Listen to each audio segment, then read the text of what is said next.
Was that the start streaming button? We're streaming, Glidus. Are you excited? Yeah. Yeah? Yeah. Take it yeah, I away, am. mate. Yeah. You are? You had Yeah. to think about it. I did, but I am. Well, I'm glad you thought about it, because we are here talking about Song of Ice and Fire characters and whether they're goodies or baddies. And whether they're lollies or chaotics. Do they like to make a mess, or do they like to clean it up? Are they holding the broom? Or are they more of a mop guy? Are they an Alfred Broom? Do we need a third axis on this compass so Like we mop- can mop mop versus broom? broom? Yeah. I think scrupulousness was one of the axes we wanted Scrupulousness. to add. Scrupulousness. It's a pretty good one.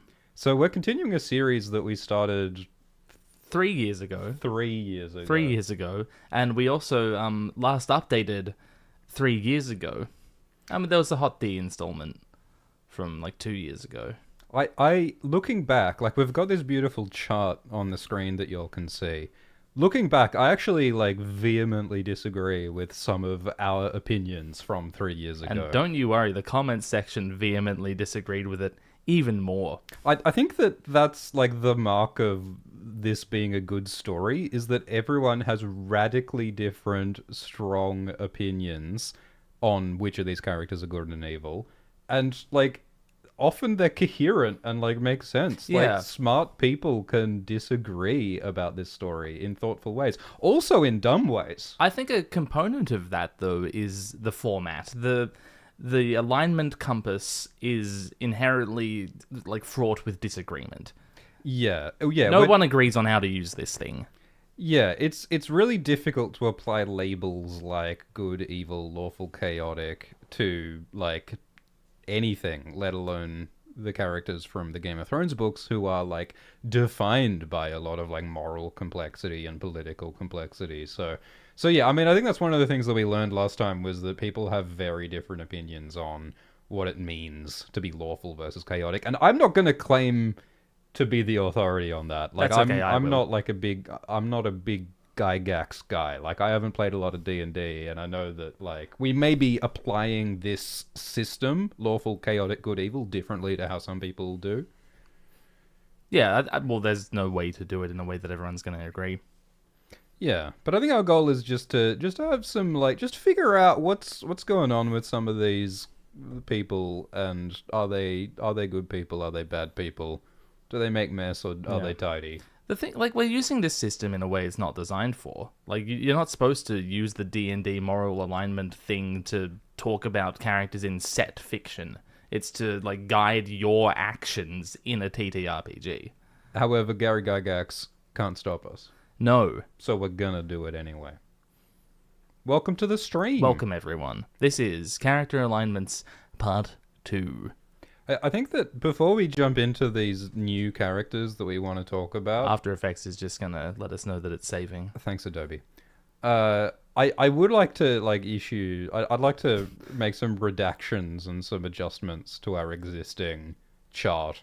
The thing that really stood out to me is Jorah Mormont. What's he doing at the center? What's he doing that close to Tom and Baratheon? I just wouldn't let Jorah near children in general. Yeah. So Jorah Mormont, for some reason, we put like in like the mildest corner of lawful evil when we did a stream 3 years ago, and I think that's wrong. I think we could talk ourselves into any position on this if we really felt like it, but the man sold people into slavery. Jorah sold people into slavery. He also Is a creepy betrayed groomer. Daenerys and like caused an assassin to come to kill Daenerys and Daenerys' unborn child. Hey, he did intervene. He did save Daenerys from the assassin that he organized. he caused with his treachery, yes. And yeah, he's like emotionally manipulating this young underage girl because he wants to have sex with her throughout the entire series. And she happens to resemble his wife who left him. Yes.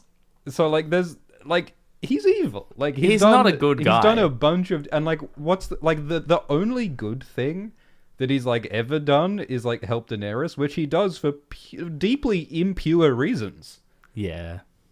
So like he's definitely more evil than where we have him placed. Yeah. So like, do we? I mean, is he down here next to Melisandre? I think he's not as lawful as we're painting him as being. Well, yeah, that's he true. broke the law. He sold people into slavery. Ned Stark wanted to execute him because he sold people into slavery. You're so right.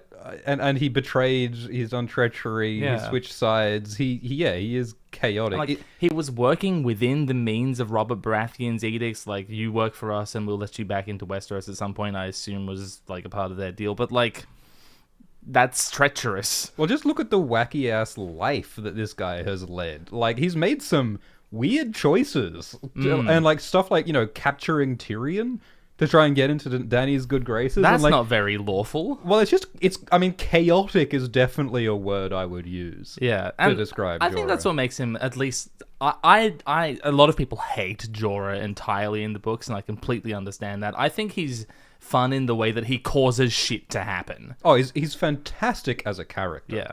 Because, like Daenerys, we go through a process with Jorah of, like, initially kind of trusting him, or, like, he seems like a good guy, but then our opinion on Jorah changes dramatically as the story goes on. So, yeah, he's chaotic evil. I mean, maybe he's, like, over here? I mean... Well, the Theon Greyjoy placement is...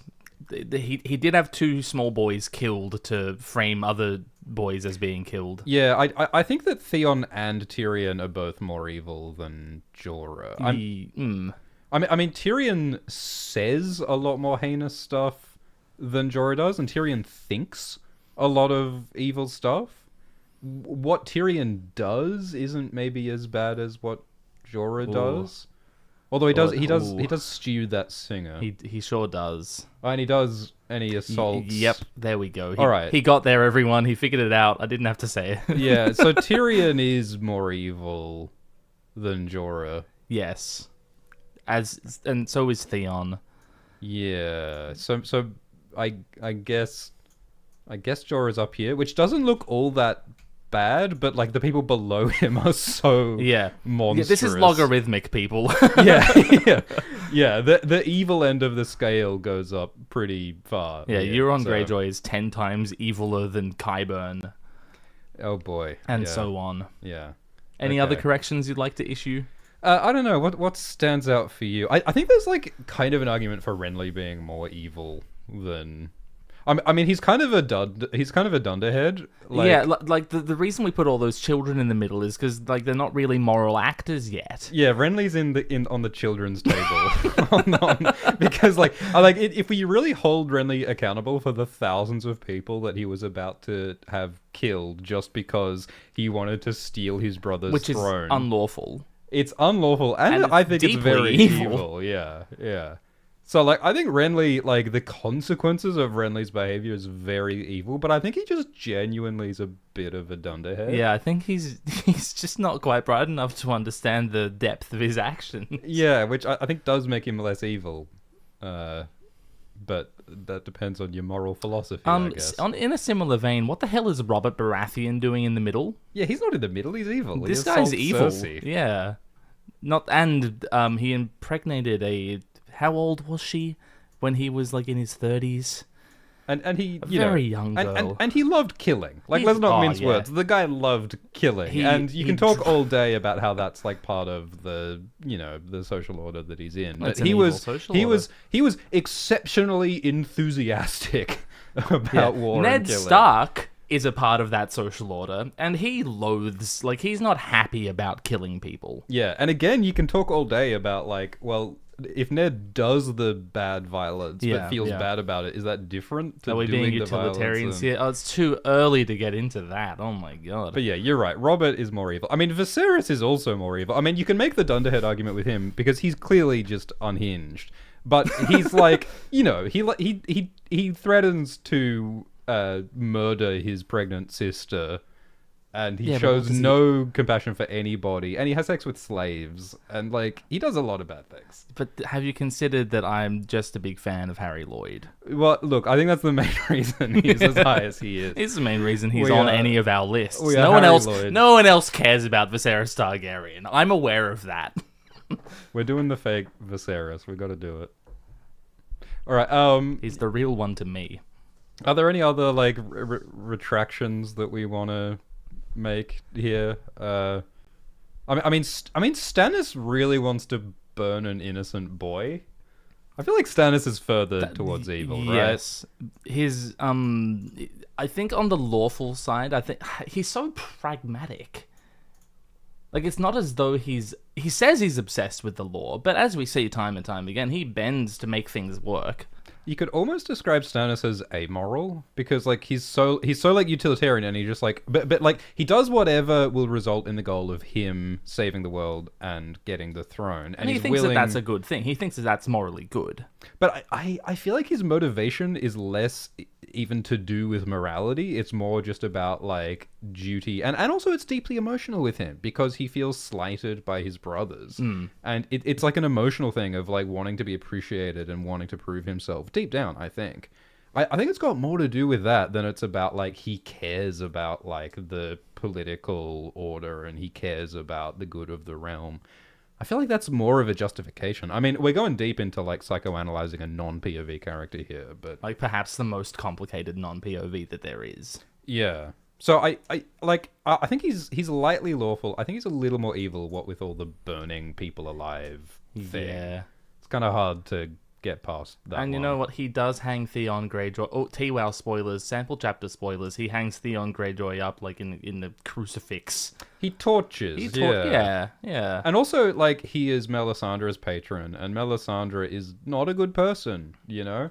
And, like, she has her own religious justifications for what she does, but she burns a lot of people. Well, Robb Stark is Roose Bolton's patron, so how far are we going to draw this? Well, that's different, though, because Roose was the Lord of the Dreadfort, right. no matter what Robb Stannis chose. like sort of just accepted Melisandre, and Stannis went way out of his way to get a human sacrificing. Hey, he's also Davos witch. Seaworth's patron.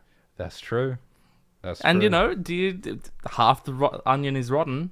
Yeah. Do you throw it out? Yeah. It has been said, the deep irony of Melisandre's speech in Clash or Storm when she's saying there's no such thing as moral ambiguity. Everyone is either good or evil. There is no in between. It's so funny. Which is hilarious George because is so Melisandre and Stannis are some of the most morally grey, complicated characters in the series. So it's funny to hear Melisandre say that, of all people. Does the chat think we need to move anyone? Oh, Yeah. Who cares what chat thinks? I love you, chat. Yeah, is there anything else that desperately needs fixing in this chart currently? Probably, and I'm just glazing over it. I feel like Jorah Mormont belongs a little bit in the dunderhead category. Absolutely. Well, it sounds like that's a different dimension. It is, yeah. And like Barristan's like went out of his way for the Mad King, but I think that's why he's not. There's an argument to be made that in the same capacity, well, not the same capacity, but in a different way, Brienne even is a bit of a dunderhead. In that, like, she's very good and very lawful, but is it because of, like, some principle? Well, it is because of principle. Is it because of, like, has she thought all of that through, is what I'm getting at. Yeah. Someone in the live chat, Kaiser, says that Joffrey is chaotic. I think that's true, isn't it? Yeah. Like, he does weird stuff, like shooting crossbows at peasants recreationally. Not very lawful. Like, I think we talked about how, like, Joffrey's the king, he is the law, in a way, but still, like, his behavior in general is, and like, trying to assassinate Bran. Is law what a king says, or is law an established social order? Yeah. See, again, we're tap dancing on the precipice of deep moral philosophical rabbit holes here, but yeah, we can edge Joffrey a little more chaotic, I think. Yeah. Okay, all right. Well, do you want to discuss some new characters to put on the chart? Now that we've done all that. So how about we talk about Alliser Thorne, the thorn in Jon's side. The Thorne identity. Who is Alliser Thorne? The Thorne ultimatum. He's the disgruntled gym coach of Castle Black. Yeah, who takes it out on all of his students. I think one of the bad things that Alliser does is he encourages Sam Tarly to be beaten mercilessly and bullied, which is pretty awful. I think it's quite plain to see that Alliser Thorne is not a good person. Yeah, I agree. I think something important to note is that, in the TV show, Alliser Thorne is one of the people who betrays and stabs Jon Snow. He's the main instigator of the conspiracy, yeah. But in the books, Alliser is absent He's not when there. that happens. And Alliser does not seem to participate in that. He is like a crony or he is like a buddy of Janos Slynt and stuff, but Alliser has not betrayed... Well, Alliser does try to get Jon killed when he sends him out to the wildlings and stuff. Like, is that evil? Is it evil that Alliser opposes Jon and tries to get Jon killed? You're gonna hate this, but it depends on your point of view. Yeah, that's the thing. I think from Alliser's point of view, Jon looks needs to die. a whole lot like a traitor. Absolutely. It's pretty reasonable for Alliser to think that Jon is a problem who's going to sell them out. I mean, keep in mind, like, the Night's Watch had Mance Rayder in the Night's Watch, and then Mance defected to the wildlings and became the biggest threat to the Night's Watch. And Jon has defected to the wildlings and come back and said, no, I've been Night's Watch all along. So given how much of a threat Mance Rayder is, it makes perfect sense that the Night's Watch is going to be really eyes peeled for future traitors like Mance. So Jon, it makes sense to be very, very suspicious of Jon. We have Jon Snow up in the top left corner there as lawful good, but from Alice's point of view, he is definitely chaotic evil. Yeah. I don't even know if Jon should be that lawful. Maybe he should be a bit more chaotic. Because, I mean, letting the wildlings through... And like, Jon Snow... Yeah, I think that we got him there, like, through the argument of by his own moral code, it was, like, absolutely in line. Marrying Sigorn to the Karstark... What's her name? Alice Karstark. That's pretty chaotic. I mean, it's using the law in a chaotic way. I don't know. I feel like shifting... I think it's a bit like Stannis, not as much as Stannis. Stannis obviously does a bit more outside the law, but Jon is willing to bend convention. Well, that's the hilarious thing about Jon and Stannis, is that they really butt heads constantly, but in so many ways they're alike. Stannis is such a great dad in Jon's story. Yeah, so many dads. Alice is one of them. But Stannis is probably my favorite. A song of dads and daddies. Yeah. So Alliser is evil. I don't think he's very, very evil, just because of, like, compared to some of the other pieces of work we've got down there. Yeah, like when Euron Greyjoy is involved, Alliser Thorne can't be that evil. Yeah. Is he lawful? Yeah. He was loyal to the Targaryens. Yep. And he was sent to the Watch, and he stayed there the whole time. Yeah, he was loyal to the Night's Watch. I think that it is a little bit fucky the way that Alliser tries to, like, frame Jon, Like, it's done in a bit of a sneaky roundabout way, and with his sort of, like, plots with Janos Slynt. So he's not above politics. Yeah. I would say that he's, like, lightly lawful, lightly evil. Near Stannis. Yeah, isn't that funny? Their evil is kind of, like, different. Like, Alliser's evil is a bit petty, whereas Stannis' evil is burning children to save the world. Yeah. So it's kind of a different kettle of fish, but I agree he's, like, in that area, I think. Let's put him Put those two sort of characters next to here. each other. Yeah, there are some strange bedfellows in this shot, to be sure. Hope he's happy there next to Quentin Martell. People in the live chat are asking, how are we defining evil? It's like, how long have you got? This is a mostly vibes-based ethical analysis, I think.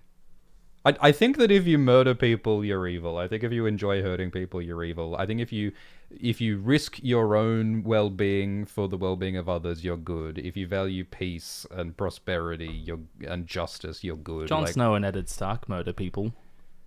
Well, Brienne murders people.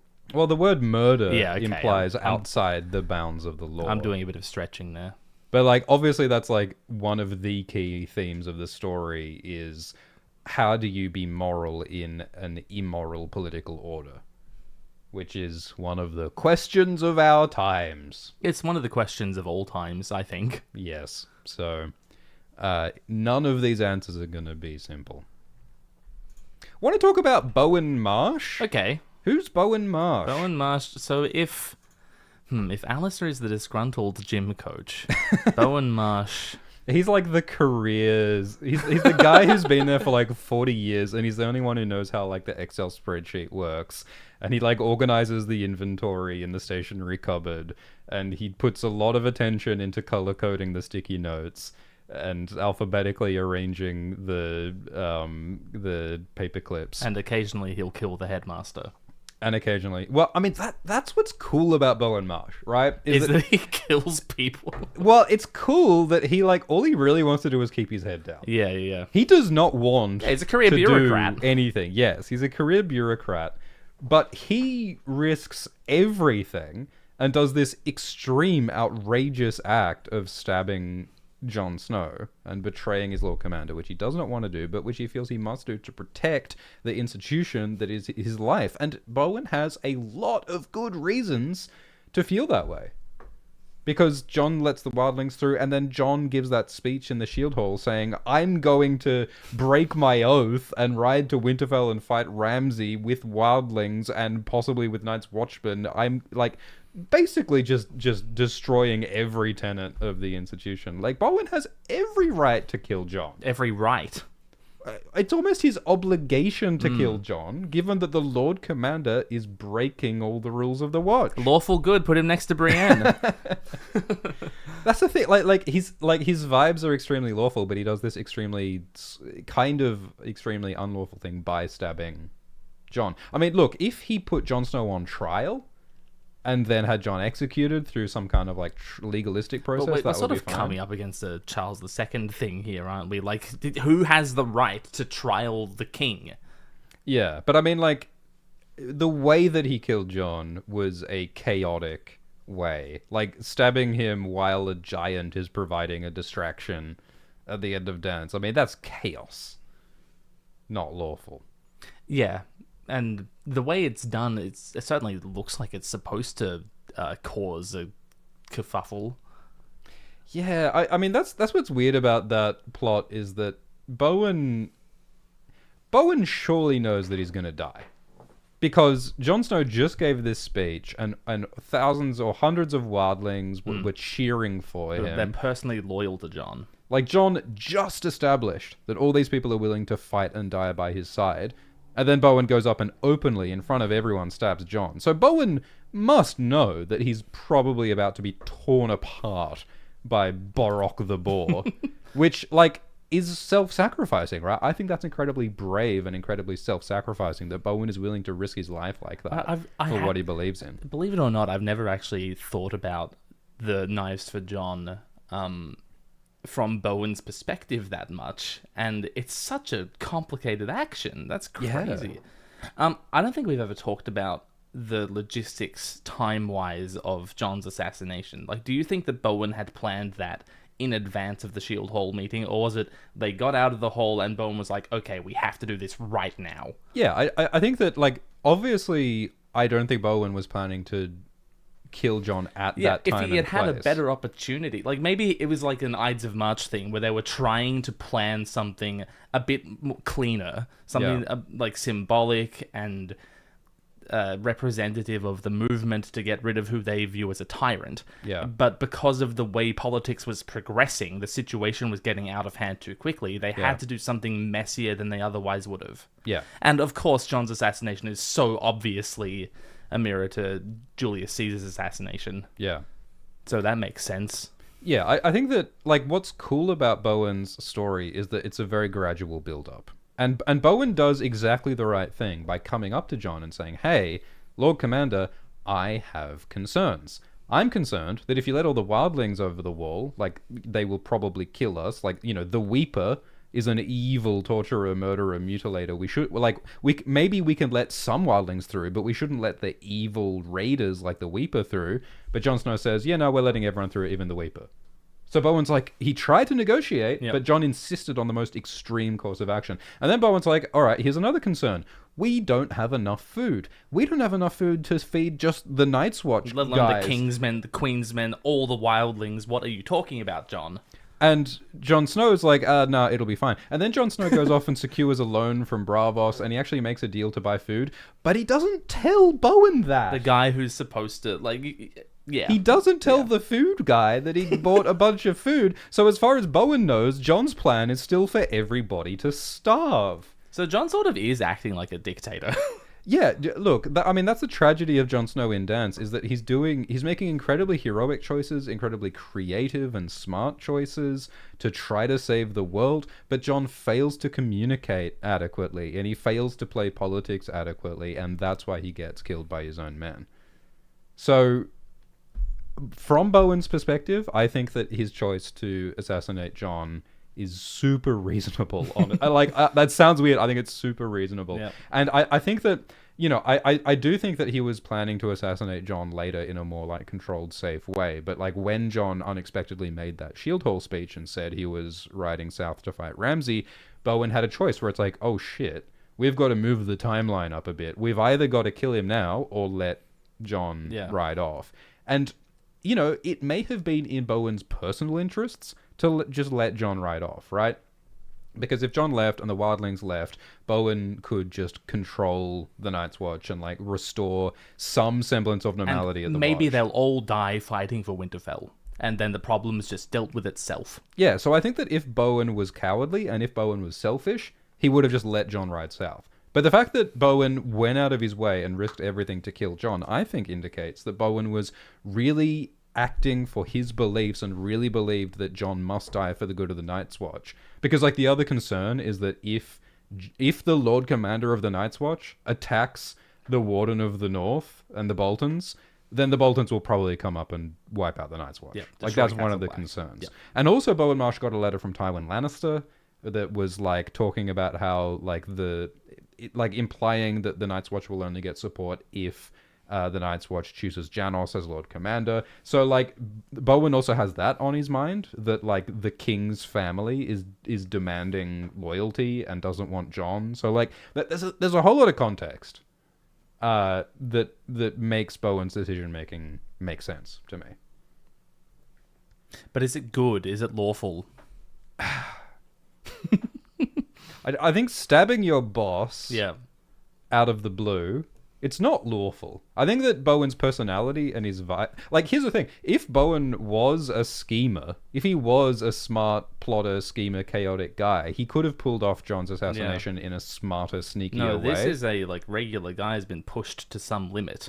This is a compromising action for him. It's not it's not a part of his moral framework. Yes. It's like... It's like a defining moment, but it's an out-of-character moment.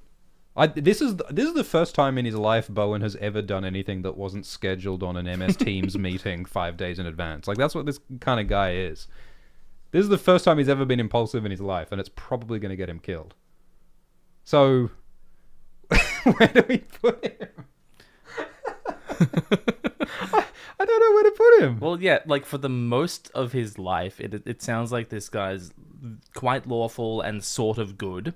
Yeah. And then in the last moment, he does something chaotic and questionably good/evil, depending on how you feel about things. Isn't that a trip? Isn't that real? Like, you can live your whole life operating by a certain set of principles and a certain decision-making flowchart, but like the one day that you do something out of the ordinary and extreme, that could be what defines you forever. Even if it's completely out of your usual lines of behavior. You spend 40 years making shoes and no one blinks an eye, but, you fuck one sheep, and suddenly that's all you're ever known for. Yep, you're the sheep fucker. Yeah, no, it's true. Yeah, look, I feel like you could make an argument that he's, like, in the middle. Let's just make him the size just put him behind everyone else. Make him actually the background of the compass. Yeah, he's just like the transparent, like, over the whole thing. I feel like people might think I'm crazy. I feel like he's leaning good. Like, because I believe he genuinely believes that everything he's doing is for the greater good, or at least for the good of the institution that he's given his life to. Yep.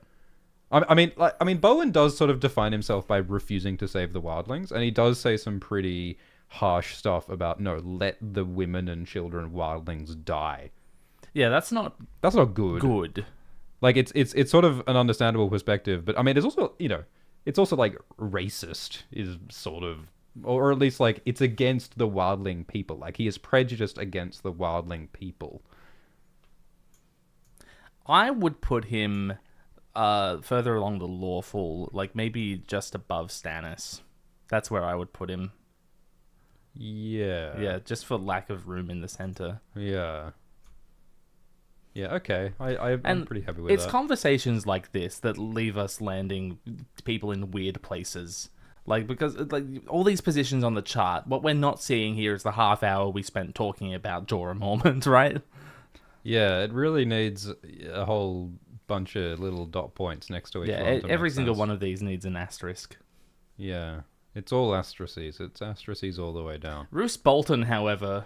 Roose Bolton, famous good guy, Roose Bolton. The loose goose himself. The loosest of the geese. How do you feel about Roose Bolton? I didn't know Bella Burgold's had a Roose Bolton. That's awesome. Yeah, isn't it great? Hell yeah. I think Roose Bolton is an upstanding gentleman. I think he's a fellow of the highest regard. I really like the contrast between Roose and Ramsay, because Ramsay is more like in your face with how evil he is. Like Ramsay does the most cartoonishly evil stuff. And I mean, look, I think one of the aspects of Ramsay that didn't really make it to the TV show is that Ramsay's a trickster and he's cunning in the books. Like he takes on fake identities and he pretends to be Reek and Reek pretends to be him, and he swaps things around, and he's a lot more sneaky, but he still does like these monstrously evil things in everyone's face. Whereas Roose's whole thing is that he's like, I keep my amusements to myself. I'm discreet with my amusements, and he's a lordly vampire. Yeah, he's like a vampire who like appears to be like this well-groomed aristocrat in a spooky castle, who it's like you don't actually see him murdering anybody except for Robb Stark, but you know he's doing it. Yeah, so it's this funny thing where like there's a longer list of evil things that Ramsay does than Roose, but there's still some pretty bloody evil things that we know Roose does, but like it feels like Roose may have done more evil than Ramsay has. We just don't know about it, you know. Especially given that he's several centuries old. He's had a lot more time. Are you a fan of the Roose Bolton is a vampire stuff? I'm a fan that theory exists, and I certainly pick up on the, accusation that Roose Bolton strongly... Like, George has written vampire stories before. Roose Bolton is, like, it's quite a cool parallel to vampire stories, what Roose Bolton is. And, the first time we see him, he's being leeched. I love that scene where Roose is like reclining in like Harrenhal and he's just lying naked, with leeches all over him while he's sitting in like the boardroom having a meeting with all of his like counselors and his lords and stuff. And it's like, that's such like a power move to just be naked on the boardroom. Rupert Murdoch doing that in the 70s. I assume he does that all the time. That's when he gets his adrenochrome injected, I think. Okay. I think Roose might be a bad guy. He betrays and murders Robb Stark. He assaults women. He's like, he secretly does the rite of the first night. Yeah. And it's implied that he does that a lot. And also, like, Roose keeps Ramsay around when Ramsay is such a monster. And Roose like complains about some of the evil things that Ramsay does. But like, he doesn't say don't do evil things. He says be more sneaky about the evil things that you do. So the very fact that he tolerates Ramsay's evil is itself incredibly evil. And like, Ramsay is not winning any Dad of the Year awards either. Ramsay, Roose. Yeah, the way that Ramsay grew up is not a glowing review of Roose's qualities as a father. Domeric got sent away. That must have been great for him until he died. Yeah, Domeric Bolton is interesting. Was Domeric the only true-born child of Roose Bolton? I believe that's the extent of our knowledge. Yeah, the only one that we're aware of. And Domeric Bolton was apparently a decent guy, but he got seemingly murdered by Ramsay. And like, Roose seems like weirdly okay with that. There's a lot of mystery about Roose. Yeah, there's some credulity to the idea that Ramsay isn't even Roose's son. Yeah, you into that? It's been a long time since I've heard that. I think it's a PJ original. I'm not entirely sure though. PJO. Yeah. I think that, like, we talk a lot about how George is a mystery writer and a horror writer, and we talk a lot about how George is a master of what he doesn't tell us, and he's great at, like, hinting and implying stuff without explaining it, and that is what is so engaging about his mysteries and his horror. And I think that everything about Roose so much of it is about suggestion and implication. Like, all of the vampire stuff, which is just all vibes-based, which causes people to construct these elaborate theories about skin-swapping White Walker vampires and stuff. So it's, you know, there's a lot we don't know, but based on what we do know, he's monstrously evil. He's a very evil person. He's monstrously evil. And he breaks a lot of laws. It's interesting. He has, like, the veneer, as we said, he's a lordly aristocrat, pampered and proper. He has the appearance of lawfulness, but everything he does is, like, just stows chaos. He breaks the laws against the right of first night. He probably, maybe, breaks the laws against flaying. Regicide. He kills his king. He participates in the breaking of guest right at the Red Wedding and treachery and who knows what he's planning at Winterfell. There's all the lies that he does, like sending Robert Glover and Helman Tallheart to die at Duskendale, and all of that, like, sneaky shenanigans he does at Rob's campaign. I forget, does he know that Jane Poole is Arya? I'm pretty sure he does. Certain that Roose knows that Jane Poole is not the real Arya. So, yeah, I agree. He like, wears the image of being lawful, but he's, in fact, chaotic. He's a demon. He's a absolute monster. I think that he's not all the way in the corner like Euron. He's not Euron Greyjoy. But he's pretty close. Yep. He's pretty close. I would say, like, I feel like if we learned more about what Roose he has could be and hasn't Euron. done... Yeah, for real. Like, I think that the stuff that Roose gets up to in the Dreadfort might be beyond our wildest imaginings, but as yet, we're not super sure about all of that. Is he eviler than Peter Baelish? Yeah. Peter Baelish caused the war. Yeah. I mean, look, Peter was vibing. Like, he didn't... Like, I mean, yes, he caused the war, but did he know that lying about the cat's paws dagger was going to cause everything that it didn't? No. He didn't know. I think he wanted to. I think he wanted the war to happen. Because chaos is a latter. He wanted to... He doesn't say that in the books. I'm a bit confused. He doesn't say that in the books either. Oh. I think that Littlefinger is just like... He's just improvising. He's just like... He's a jazz musician. Like, I mean, look, he is evil. He is evil. He's very evil. But, like... Well, yeah, and he murders Lysa. He murders Dantos. And he like grooms Sansa. And he's collecting children. Not to mention all the sex trafficking. Yeah. Look, he's in the far evil corner, which is where he belongs. I don't think that he has quite the flair for metaphysical level evil like Euron does. But, I mean, yeah, I agree. He's a good comparison to Roose. Like, maybe Roose and Littlefinger belong together. Mwah, mwah, mwah. Mwah, mwah, kisses. Maybe that's what... Yeah. That's my play new with ship. the dollies. Go on, then. What's their ship name? Roose Tier? Petus? I think it's Petus. Little Roose. Roosefinger. Roosefinger. Little Roosefinger. Vampire... Yeah. All right. Okay. Little Dracula. They can be pals in the evil. So, corner. do you think first of all, Roose Bolton's going to die by end of story's run? I hopefully. Sure hope so. Do you think George wants to kill Roose with a stake to the heart? That would be awesome. now that you say that would be awesome. Do you think that Ramsay will kill Roose like in the TV show? I think it could be Theon. Yeah. How would he get back into Winterfell? I keep trying to write Theon into these epic revenge situations, but it's just not really tenable. I think your Alfie Allen crush almost rivals your Harry Lloyd crush. That is an astute observation. Something jumping back to Alliser briefly, like because it is fun to speculate on how these characters' stories will end in the books as well. Because, like, Thank God it's fun to speculate. It's all we've had. I know. So last we heard of Alliser, Jon sent Alliser off on a mission ranging with a few other parties of rangers. And Alliser's like, you're going to get me killed.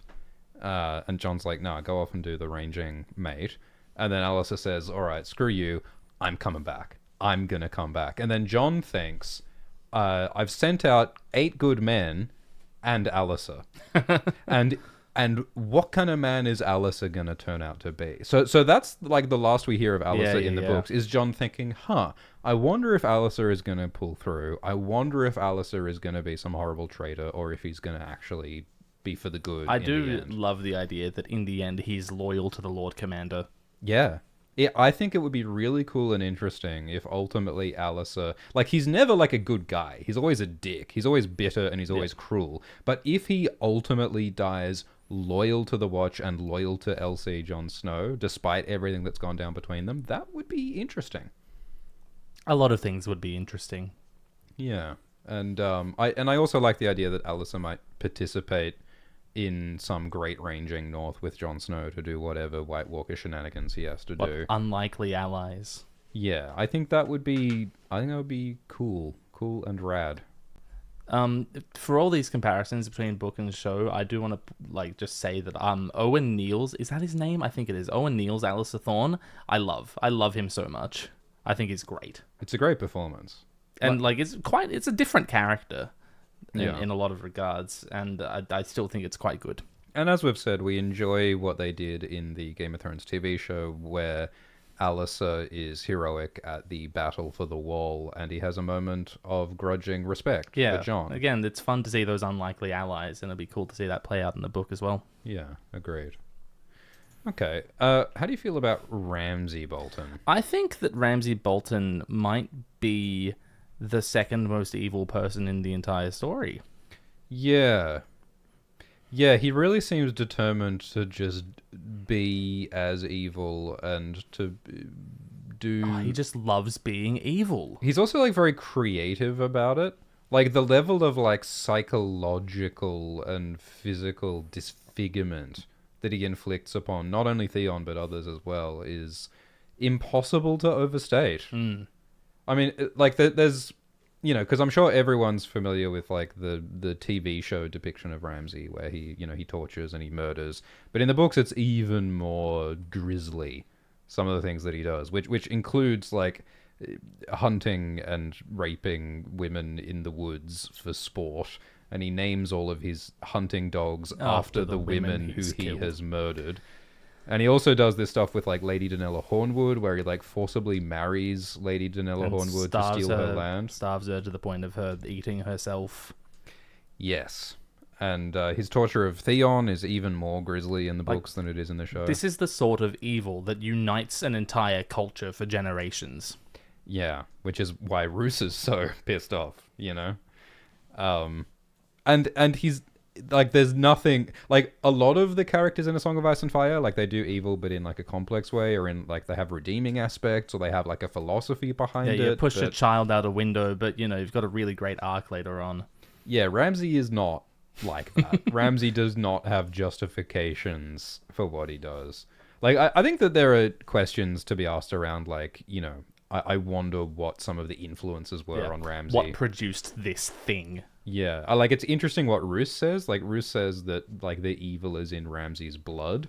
It's because of his bastardy. It's because he's not getting leechings and stuff. But, like, I wonder, like, I doubt the scientific efficacy of those statements. Yeah, citation needed. So, yeah, I agree with you. Ramsay's among the absolute most evil, for sure. And I suppose he's very much on the chaotic end because he breaks rules and he improvises. Like, the whole thing that happens in Book 2 when Ramsay is disguised as Reek and he's manipulating Theon and he's like the devil on Theon's shoulder telling him to murder those Miller's boys and stuff is pretty incredible and dark. And it's amazing seeing Ramsay, like, guide Theon down the path of moral evil. Yep.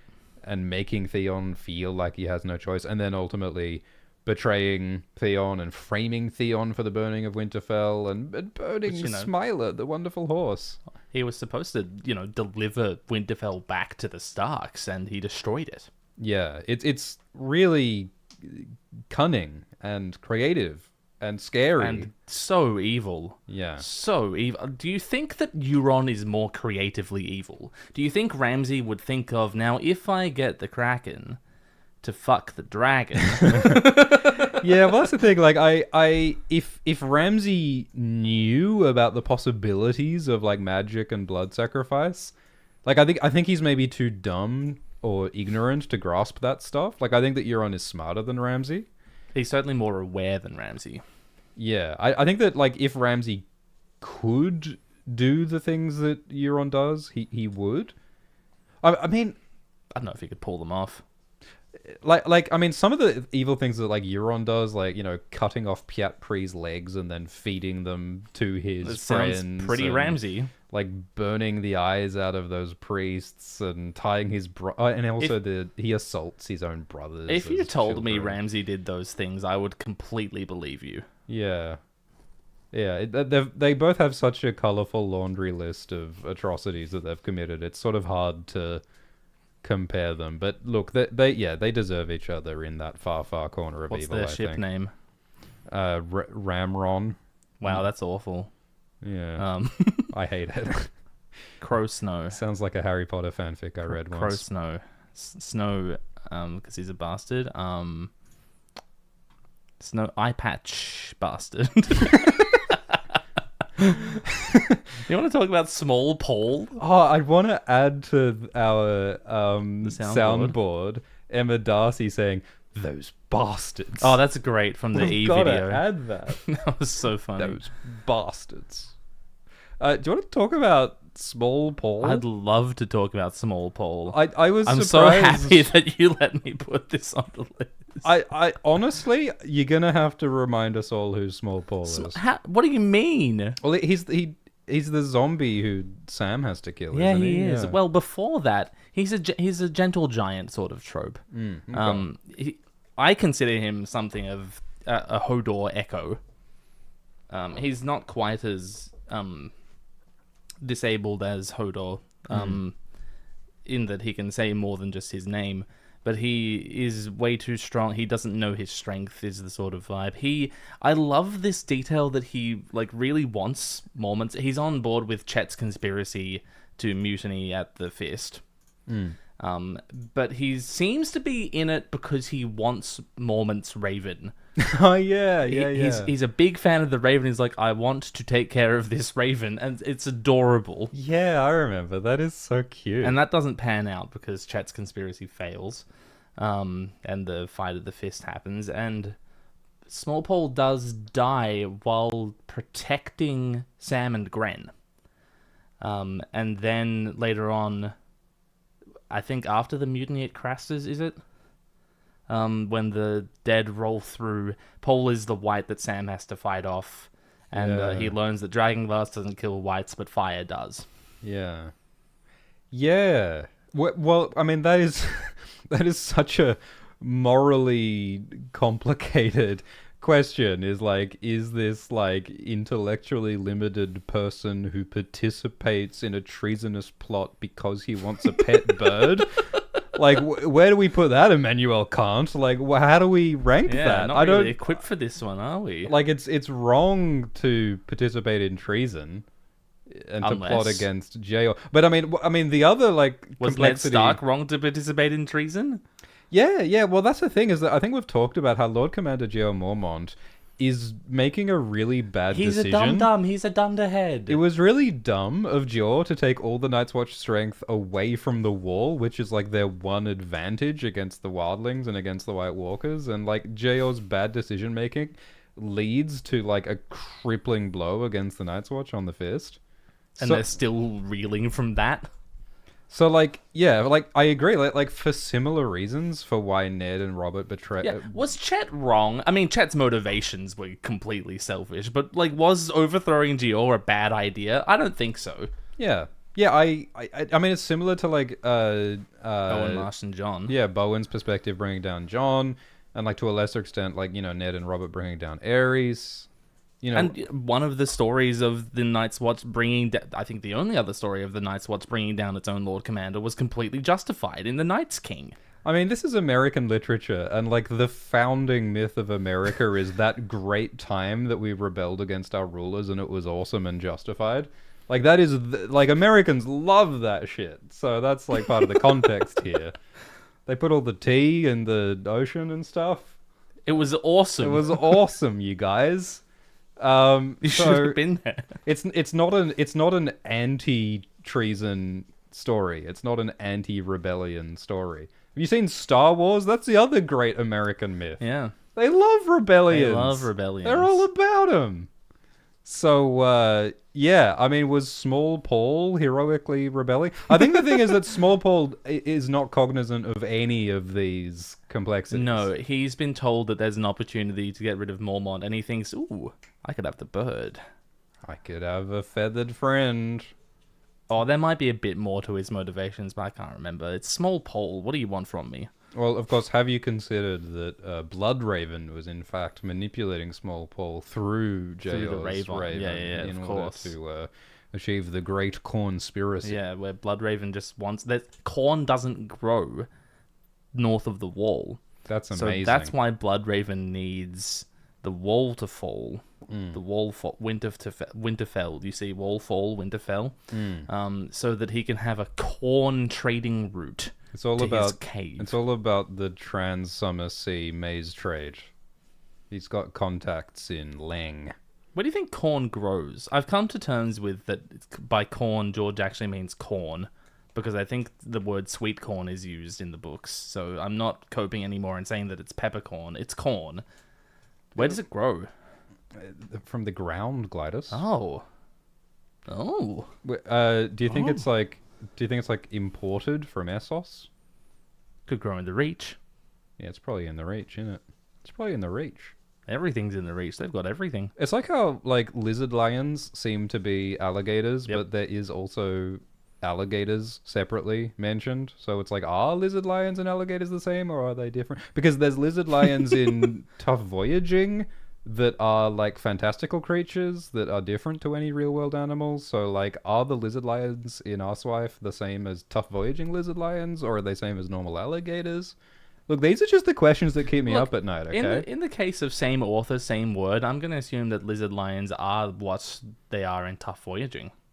I really hope we get to see a lizard lion one day in Ice and Fire. It's like the neck is one of the most why I need to go there locations. Here's my dream Winds of Winter prologue chapter. It's in Howland Reed's conversation pit. He's got his 70s. We're in the like Crannog. lounge.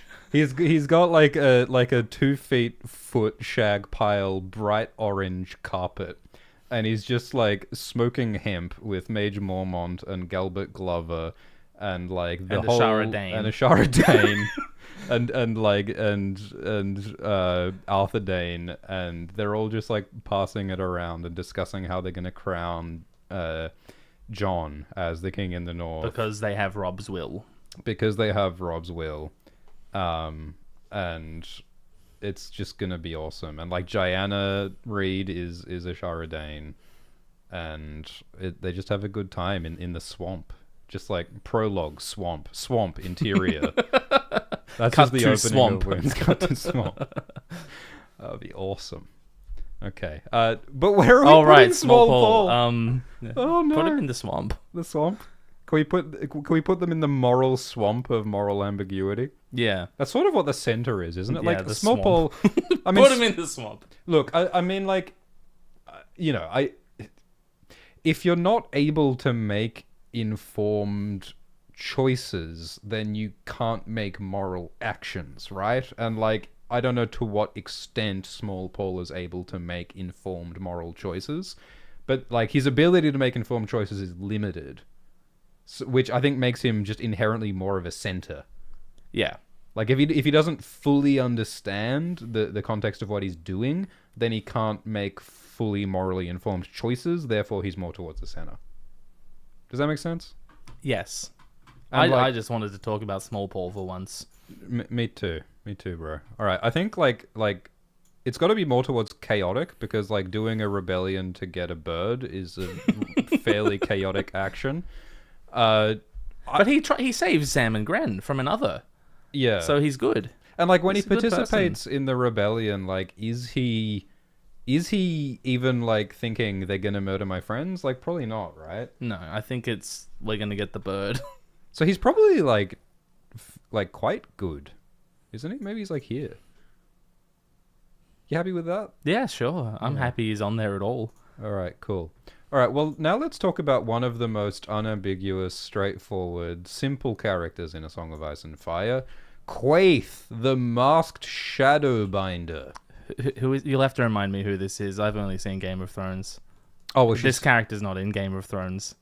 That's another joke from me, by the way, because she's in, like 2 scenes and then they completely drop her.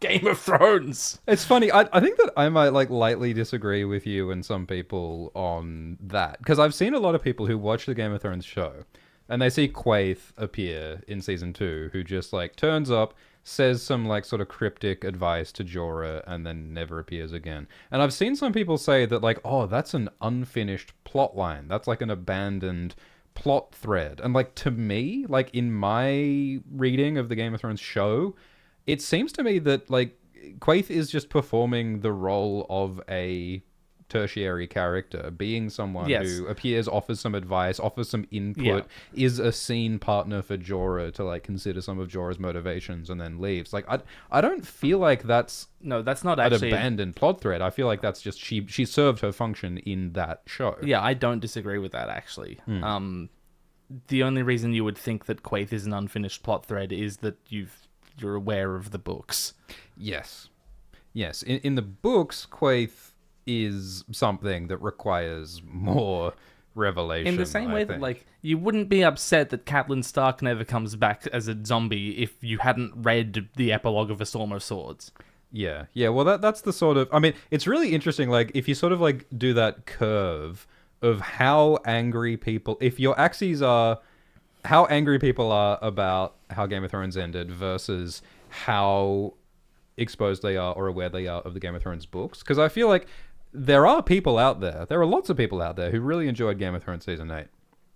Who thought it was fine and good and they enjoyed it. And I think that a lot of those people are the people who haven't read the books and have no awareness of the books. And, you know, they're maybe not the people who are the most engaged and thoughtful about the show. A lot of those people love the show. And then you get to the people who are... more and more, you know, people who have read the books, and a lot of those people hate the show. I guess all I'm trying to say is that the more into the books you are, the more you hated the Game of Thrones show, probably. It's not really a bell curve. It's just a straight correlation. Yeah, it's a linear curve. Yeah.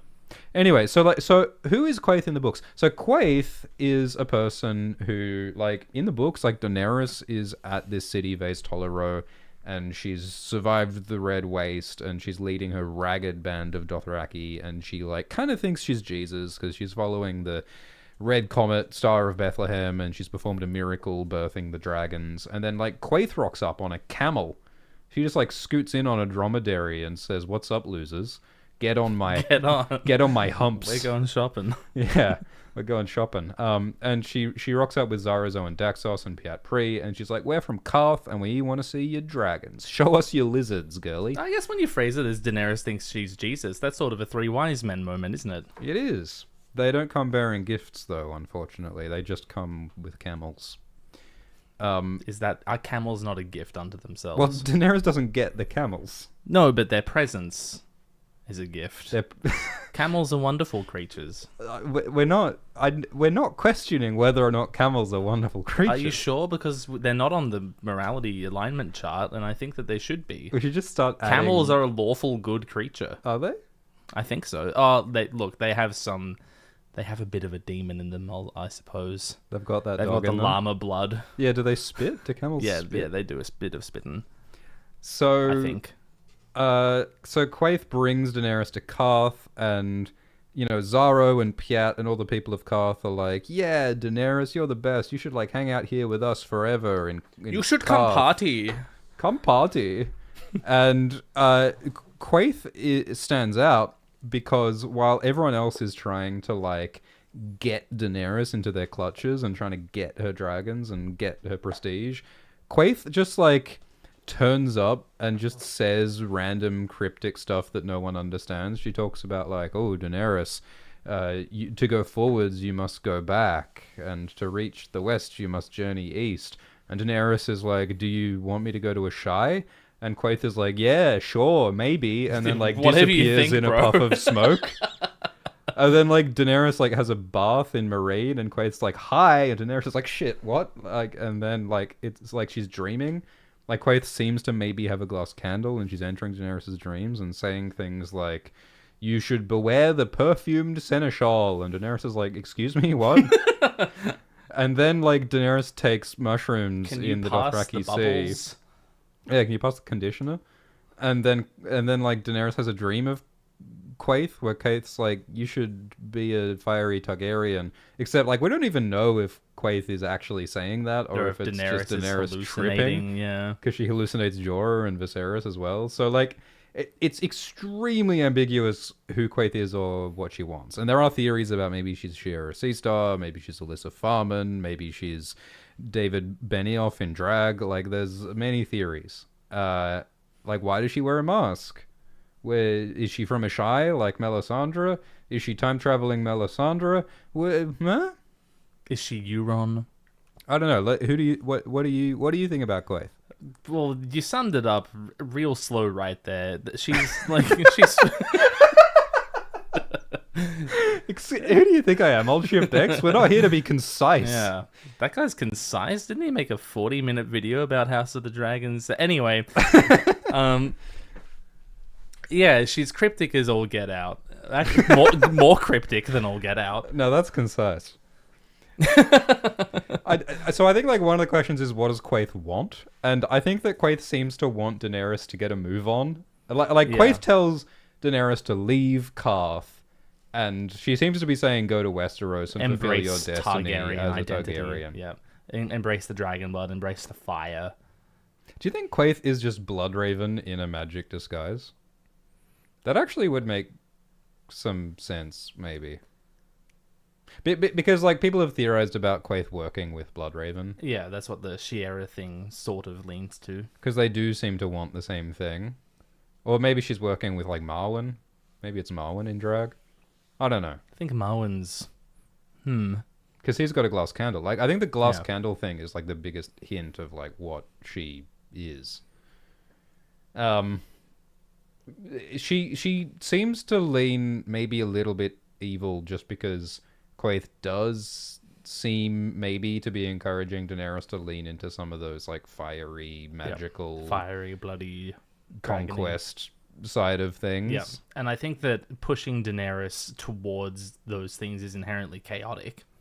And she does push Daenerys to think that going to a Shire is a good idea, and I think it's fair to say that going to a Shire is a bad idea. That's for never a good anyone. idea. It's like going to Ohio. It's just like it should not be on the radar. It's just not a place for good people. Is the sense that you get about not Ohio. I'm sorry, my apologies to the Ohioans out there, but I'm referring to a Shire, which is a place of evil for evil people. Is the vibe that we get. And like, it seems as though Quaithe wants Daenerys to learn Ashai secrets, which I think might have something to do with like evil proto-Valyrian dragon binding, blood, sacrifice, squisher shenanigans. So I think that Quaithe's connected to evil, and I think that Quaithe is guiding Daenerys in a direction that leads to evil.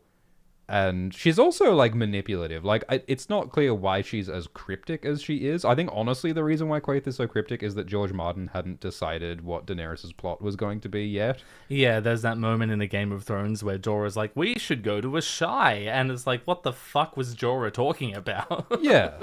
Yeah, and I generally, like, agree that at that time George Martin may have intended for Daenerys to literally go to a Shai, but then George Martin changed his mind and decided Daenerys won't go to a Shai. So I think that Quaithe's, like, vagueness, like, I think that George might, like, when George wrote A Clash of Kings, I think that he probably didn't know who Quaithe was.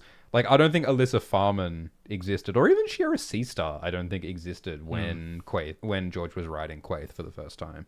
So she's a big old question mark wrapped in a sandwich of mystery, and I think that she kind of has to be near the middle just because we know so little about who the hell she is and what she wants.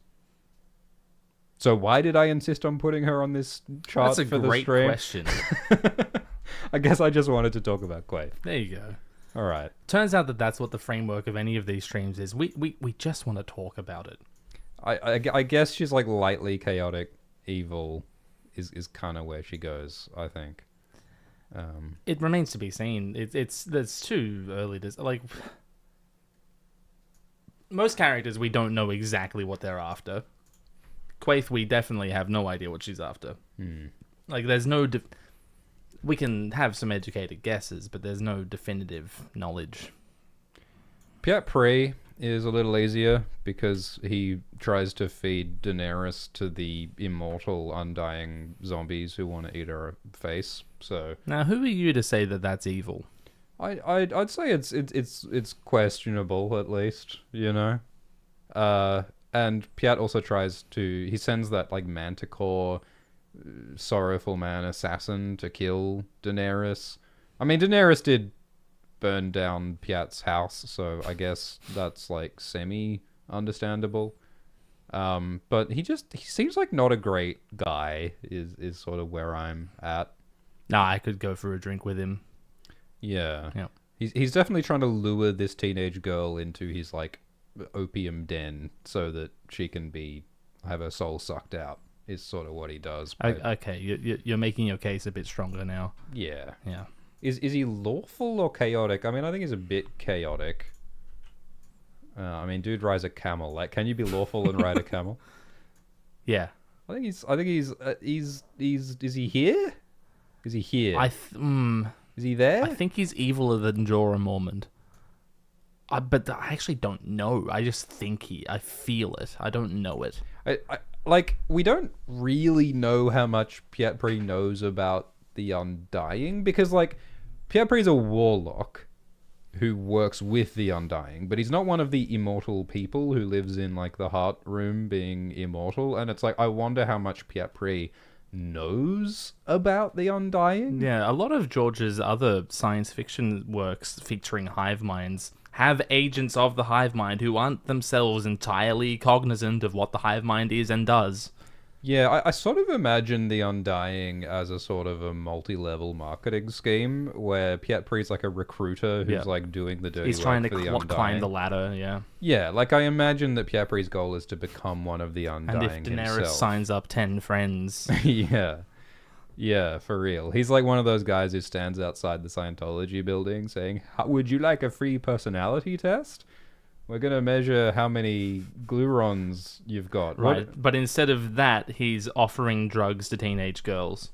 Yeah, which by kidnapping in their itself children. is a fairly sus mode of behavior. We I don't would have say. Where Are My Dragons on the soundboard. It was too loud, man. No. Too loud. People. Oh. All right, just to round out the Karth The corner. Carving Trio, the Wise Men. Karth corner, spelt QQ. So Xaro and Daxos is a funny one. Very different in the show. Yeah, in the show he's like a rich guy who wants to help Pyat Pree take over Karth in the TV show, and he has like a secret vault that he says has money in it, but it doesn't. And he's also like socially mobile, like he started from nothing and then he like made something of himself, although it's all like a house of cards, and none of that is quite true of Xaro in the books. In the books he's just sort of like a rich hedonist who would like more power by getting Daenerys's dragons. And so he lies and manipulates Daenerys and tries to sort of trick her. And then he later participates in Karth going to war against Daenerys. So That's right, he shows up again later. That's crazy. He's a very weird character. The way George reuses her is quite funny. So he's a bad guy. He's maybe not as bad as he is in the TV show. But yeah, his main role in the story is to sort of try to exploit Daenerys. And I guess he's sort of legalistic in the way that he tries to steal Daenerys' dragons through like that marriage custom in Karth.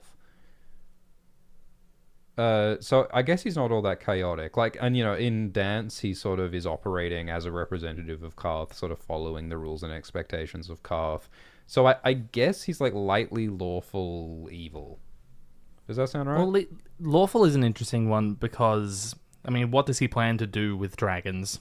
That's a great question. That is a great question. Dragons who are like so clearly an instrument of chaos and not much else. Yeah, I mean, I don't think Xaro even knows what he would do with a dragon. He says, oh my god, there are dragons, I need them. He seems to be someone who likes having things. And he likes collecting fancy, unique, expensive things and showing them off. Having read so much of the Thousand Worlds since reading Clash, I'm now realizing how much Karth is a location that, like, it's so fitting in the Thousand Worlds. Yeah, it's like its own little planet. Yeah. With its own little weird customs and its own sort of exotic textures. Like, if Haviland Tuff landed on Karth, I would not blink. Yeah. It would be so normal. He also would find some unexpected solution to the weirdness of the Undying. Yeah. And would oppose their idea of immortality and such. Yeah, let's put him in lightly lawful evil. Yeah, we all know that Xaro and Daxos is right next to Alliser Thorne. Yeah, it's we all feel that in our head. We always have, haven't we? we all know that Alliser and Xaro are bedfellows. They could be long-lost cousins, you don't know. Aren't we all? Who should we discuss next? I'm happy to keep going in order. Actually, one character who's been staring at me the whole time, and it's sort of crazy that we haven't talked about him yet, is Varys. Yeah. Tell me about Varys. What needs to be said? Look, the photo speaks for itself. He's the gossip girl. So one of the things that they don't do in the TV show that's in the books is that Varys cuts the tongues out of orphan children that he can use them as spies and they won't give away his secrets. Yeah, he's a good guy. It's not great. It's not great. And he also participates in Illyrio's plot to try and get young Griff on the throne of Westeros. And Varys like consciously sort of orchestrates or like allows war as a deliberate strategy to weaken those Westeros. Conversations are so fun. Yeah. And I mean, just the fact that he's buddies with Illyrio when Illyrio is a slaver and such a liar and a manipulative, nasty person. He's pretty evil. Well, that last one I think is an argument by association, and I shan't hear it. But Varys goes out of his way to be buddies with Illyrio. Like, it's not like less them being friends and more Varys facilitates Illyrio's plans, or like they work together. They might be Varys's plans. Yeah, I think he's a bad guy. I mean, Varys says that he does what he does for the realm, but that seems to be kind of a lie once you find out about young Griff and what seems to be personal connections between young Griff and Illyrio. He might genuinely believe it's best for the realm. He may have convinced himself that, but he's wrong. As we learn when we see young Griff, we learn that young Griff is an impetuous, unwise child who should not be on the throne of Westeros. Well, what's his competition? Yeah, well, if you compare the stability of Targaryen rule, what am I saying here? But like compare that to what's happened since Robert's Rebellion. Like, sure, Jon Arryn held things together as long as he could, but he died and everything immediately fell to shit. He was a real one, Jon Arryn. Yeah. I don't think young Griff will be the worst king ever.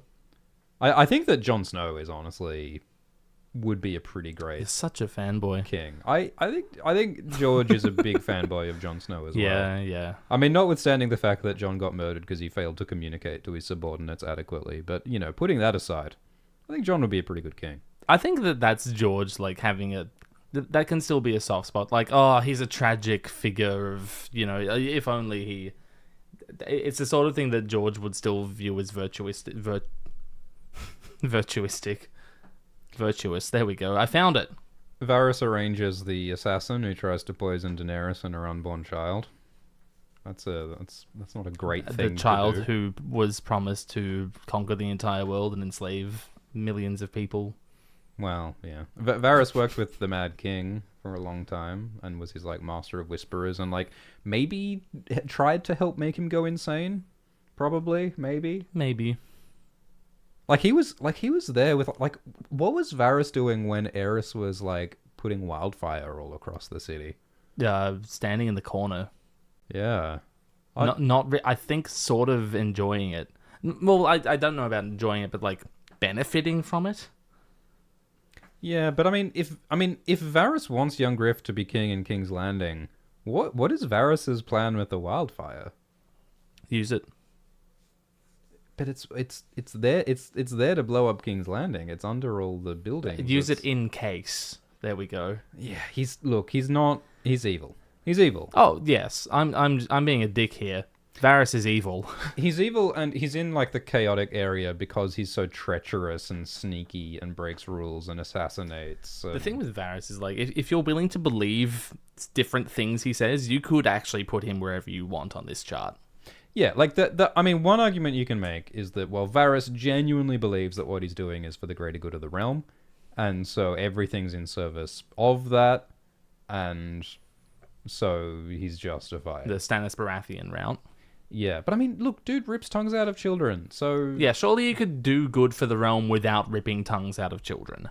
And it's not going to work out anyway, so let's put him in chaotic evil. I mean, he's obviously not as evil as, like, some of these people. Well, in his action, like, in the direct actions he does, yes. But in sort like the Renly way of I'm causing a war that will cause thousands and thousands of people to die. Yeah. Yeah. I don't know, we might have to move Renly further down. I think that Varys is a bit like Roose Bolton in that we really just don't know everything about Varys, and it's entirely possible that he's done a lot more evil than we're even aware of. And I think that it's cool that, you know, Daenerys is called the Slayer of Lies. I think that part of Daenerys' role is going to be to reveal and confront Illyrio's lies and evil. And I think that Varys's evil machinations are going to come out more as well. And I think that his sympathetic motivations and his emotional reasons for what he does are also going to come out. So he's still going to be very morally complicated. But I think that like there's so much unknown about Varys that it's pretty hard to be super firm about our conclusions. We don't really need to even dive into the issue of his identity because like it doesn't really change anything that we're talking about here. Personally, I hope that Varys is just an orphan kid from the streets of Lys or Myr or wherever he's from. I do tend to believe that Illyrio's wife Xaro probably is a Blackfire. And young Griff's mother. Yeah.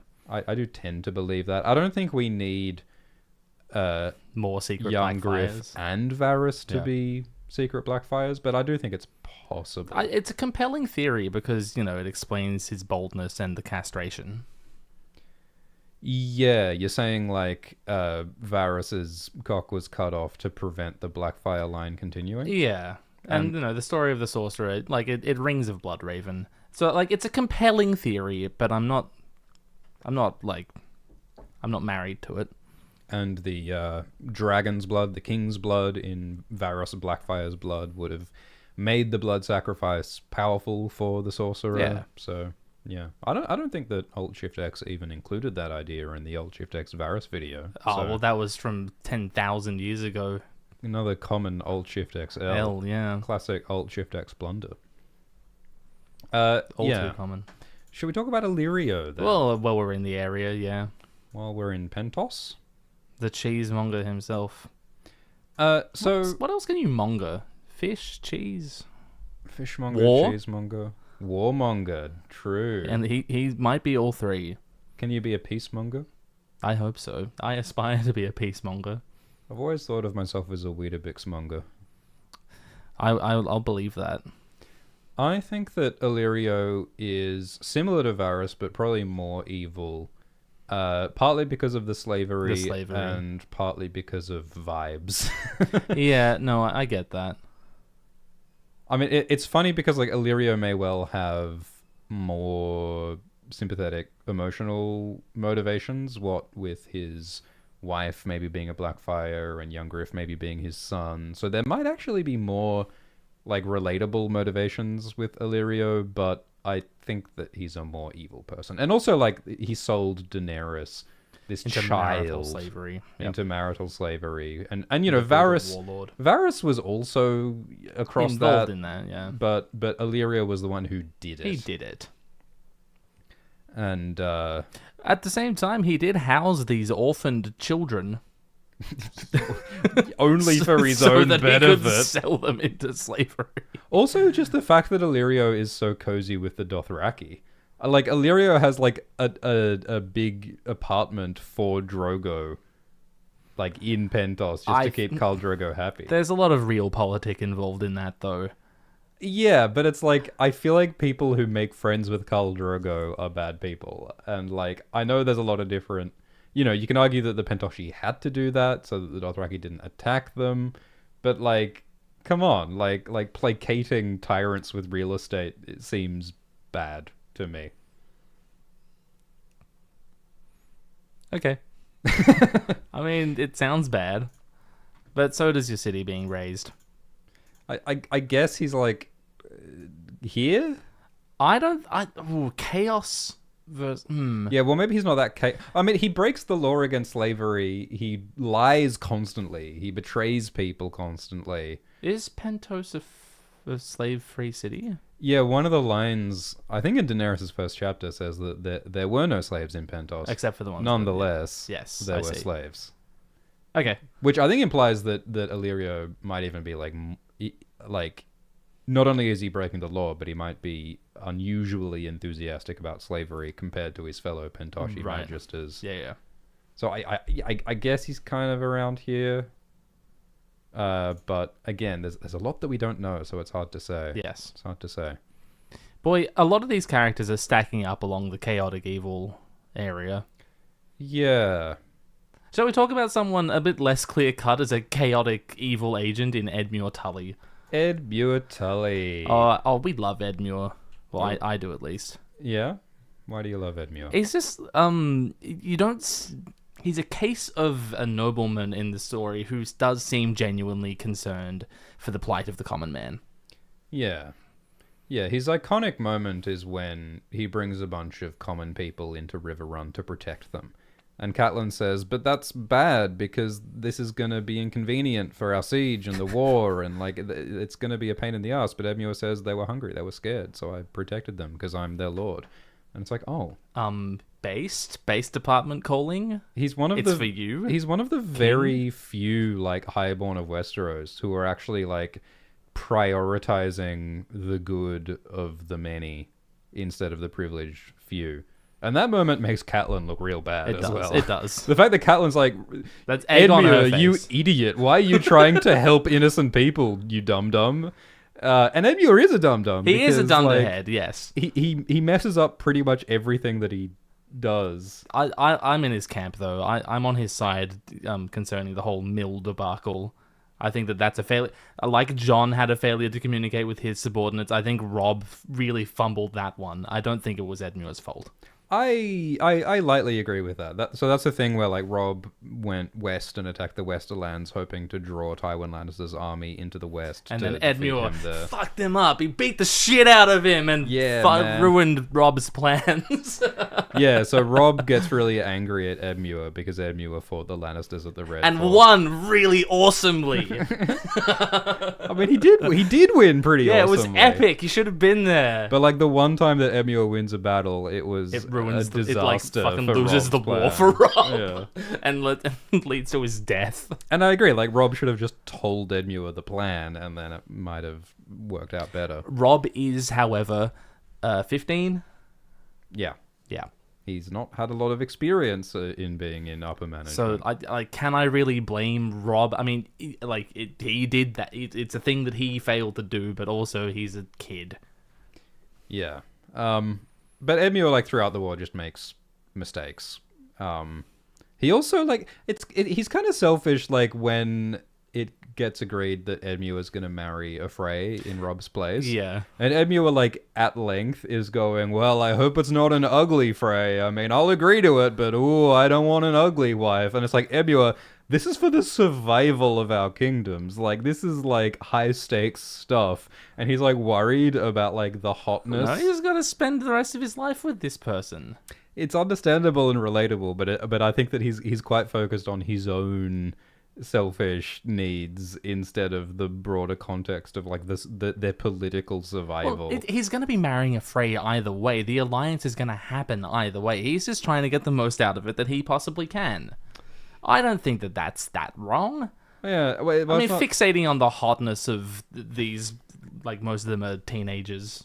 That's a little when he's, how old is he? Like late 20s or something? Well, he doesn't know how old the Frey is that he's going to marry. That's true. I think that Edmure is lawful good. Like, he's a very conventional guy. Like, I think the tragedy of Edmure is that he is doing his best within the confines and expectations of the social role that he's born into. He didn't ask to be a lord, but it's what he was born into, and he is trying to follow the rules and expectations of that role. And so, like, you know, one of the expectations is that he's got to win battles. Yeah. He's got to be a war leader. And I don't think Edmure wants to be a war leader, but he knows that the only way to prove himself as a lord and to be effective politically is to be a successful war leader. So he does that stuff. And he wrecks Gregor Clegane, right? Yeah, man. He beat the mountain. Yeah. That's crazy good. And I mean, he was there at least when that happened. No, he did it. I don't know if he personally... No, he fought the mountain in single combat. He did what Beric Dondarrion couldn't. So yeah, look, he's kind of a dunce, but we love him. We love him. And he's a good guy. He's such a wonderful minor character. You see so much coming through in so little screen time, as it were. Yeah. And it really upsets me what becomes of him in Game of Thrones. Yeah, well, they sort of make him a punching bag in, like, the final episode of the show. Didn't really earn that. They just sort of locked him up for 5 years. And then, like, we'll bring him back so he can be yelled at by Sansa. I do think that one of the coolest things that Edmure does is when he surrenders Riverrun to the Lannisters, he lets out the Blackfish. And that's a moment of defiance. Yeah. And he, like... Like, sure, you can have the castle, but fuck you. I'm keeping my uncle. Which, incidentally, is a chaotic act, because it is, like, against the sort of rules and expectations of that particular surrender. I think Edmure might just be straight on the axis good. Yeah, well, I mean... He abides by pretty much all the rules of his world. Like, when does he break rules or... I mean, I guess, like, fighting Gregor at Stonemill was a little impulsive and chaotic, I guess. I feel like he's a very conventional guy. He's a very normal, conventional, rule-abiding guy, is the sense that I get from Edmure. It's interesting that, like, he does what is expected of him, which, like, just brings to me Jaime Lannister. Like, it's obvious why George would put them against each other in those scenes. Yeah, you can ask the question, like, if Edmure was in Jaime's position, would he have made different choices, you know? What fun. Edmure... Catelyn speculates that Edmure might have a shitload of bastards. Right, Does that play into our understanding of him? He is a bit of a fuckboy.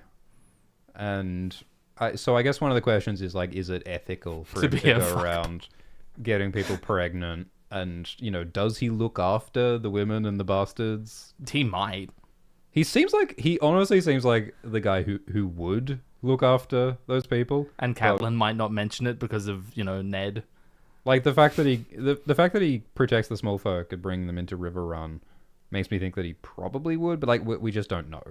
Maybe he doesn't. Patrick Mitchell says in the super chats that we should have seen Edmure Tully in the top 10 fighters of Game of Thrones. Another classic Alt-Shift-X blunder. He left out Oberyn Martell and Edmure Tully. I heard that Edmure defeated Gregor with one hand while he was, like, pantsing Flement Brax with the other hand. While cooking pancakes with his feet. That's what I heard. Yeah. Yeah. Look, I think that's a good spot for Edmure in the sort of lightly lawful good zone. Yeah. Aspirational Brienne. What about the Blackfish? Oh, what a fun character.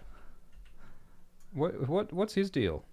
Well, he's the Knight of the Bloody Gate. Which Or the Moon Gate? The Moon Gate or the Bloody Gate? I think it might be the Moongate. Who's the Knight of the Bloody Gate? One of the Royces, maybe? Or was it... I think one of the Royces... Where did the Vardis Egan come from? What was he doing? Look, there's several gates. We don't need to worry too much about He's a knight the of gates. one of them. One of the gates. He, I would say that he bucks expectation by refusing to get married. Absolutely. Like, that is chaotic. And there's a lot of speculation as to why that is. Yeah. Probably the plurality consensus is that it's because he's a homosexual. Or asexual. Or asexual. Or just a non-hetero. Just doesn't like ladies, maybe. Maybe he's a misogynist. Well, it stands to reason. A lot of people are. Well, no, he does have a lovely relationship with his niece, Catelyn. Yeah. He does. Yeah, Blackfish is a cool guy. He's like the competent Tully. He's like the one competent Tully who's like... Because, like, you know, Hoster Tully is bedbound. Edmure makes blunder after blunder. Catelyn is, like, well-intentioned, but she does make some all-time blunders. And Lysa, my goodness, Lysa. Lysa is just one big bag of blunders. Like, she is just an ongoing... Yeah, she falls over and a bunch of blunders She spill just out of her. Mr. Magoo's her way into, like, 7 different atrocities every Tuesday. Yeah, Blackfish he's like a war hero. He fought in the Nine Penny Kings War and availed himself well, He's apparently. got a sick nickname. He's a very, like, loyal and effective leader in Robb's campaign during the war. And, I mean, it was also a little chaotic that he, like, left the service of his brother, Lord Hoster Tully, and, you know, went to the... Nah, he followed his niece. It's justifiable. But, yeah... I think it was like bucking expectations, and it was in defiance of Hoster to some extent. Because they had a falling out long ago. Yeah. I think, doesn't he describe it as, we don't even fucking remember what we were fighting about? Even though we do know that it's the marriage thing, right? Or do we not know that? I think that... Did I assume that? I think that it does seem to be Brynden's refusal to marry is the main point of contention between Hoster and Brynden. Yeah. But, I mean, I'm sure there's more to it. I think that, like, Brynden doesn't do a lot that is, like, morally weighty in the story, I would say. Like, he mostly just participates in the war. Like, he is someone who mostly just does his job well. You heard it here first, folks. Participating in war is a morally neutral act. Well, yeah, well, we don't hear a lot of, like, specifics. I mean, we certainly don't hear of any atrocities that he commits, and I think that you can make a strong argument that, you know, the Riverlands, they were attacked by the Lannisters. They have a just cause defending their lands from the Lannisters. Yeah. So I think all of that is pretty above board. I think that, like, there's a lot of interesting questions about what the Blackfish's future role in the story will be. Yeah. There is some speculation, because, you know, Blackfish is like a fugitive now. There's speculation that Blackfish might hook up with the Brotherhood without banners, and they might, like, attack Daven Lannister's wedding, or might try and free Jane Westerling as she's being marched west. Like, there's a lot of, like, guerrilla activity that the Blackfish... He's like a rogue agent that could pop up anywhere in the Riverlands. It's great. I mean, George Martin's sleeves are just full of, like, secondary and tertiary characters. Who would be awesome to pop up in a billion different places. Yeah, there's a million different setups that George could drop on us. But I guess Blackfish is, like, lightly good and sort of very lightly... well, sort of in the middle, I guess. I guess he's neutral good. Is he neutral good? Lightly neutral good? He's a little bit chaotic, I think. Yeah. No, I feel that. So I guess he's sort of up here somewhere. Sure, put him next to Cat. Yeah, screw it. Is Catelyn more chaotic because she captures Tyrion? I guess she is. Yeah. Capturing him to put him on trial for a crime she legitimately believes he did. I don't think that's that case. I think that's the lawful thing to do, right? Yeah. That's like what the law of Westeros says you should do. Yeah, that's true. And like she did have reason to believe. The chaotic action is releasing Jaime. Yes. No, that's a great point. I agree. And yeah, capturing Tyrion, like, Catelyn had the expectation that Lysa would have, evidence, probably, or, like, reason to say what she said. Yeah. So, yeah, all right. I think that's pretty good. What about... I mean, Catelyn is complicated. Maester Tully. I feel like the elephant in the room is that, like, one of the main things we learn about Maester Tully in the series is that Hoster's daughter Lysa got pregnant by Littlefinger, and Hoster made Lysa drink moon tea, which induces an abortion. It's an abortificent. And Lysa almost died from that. So he would rather have a dead daughter than Littlefinger's grandson. Yeah, I mean, we don't know if Hoster knew that Lysa might die from taking it. He probably should have known. Yeah. I guess he must have known that it was dangerous. He must have known. But yeah, I tend to think that Hoster thought he was doing the right thing when he did that. However, it almost killed his daughter.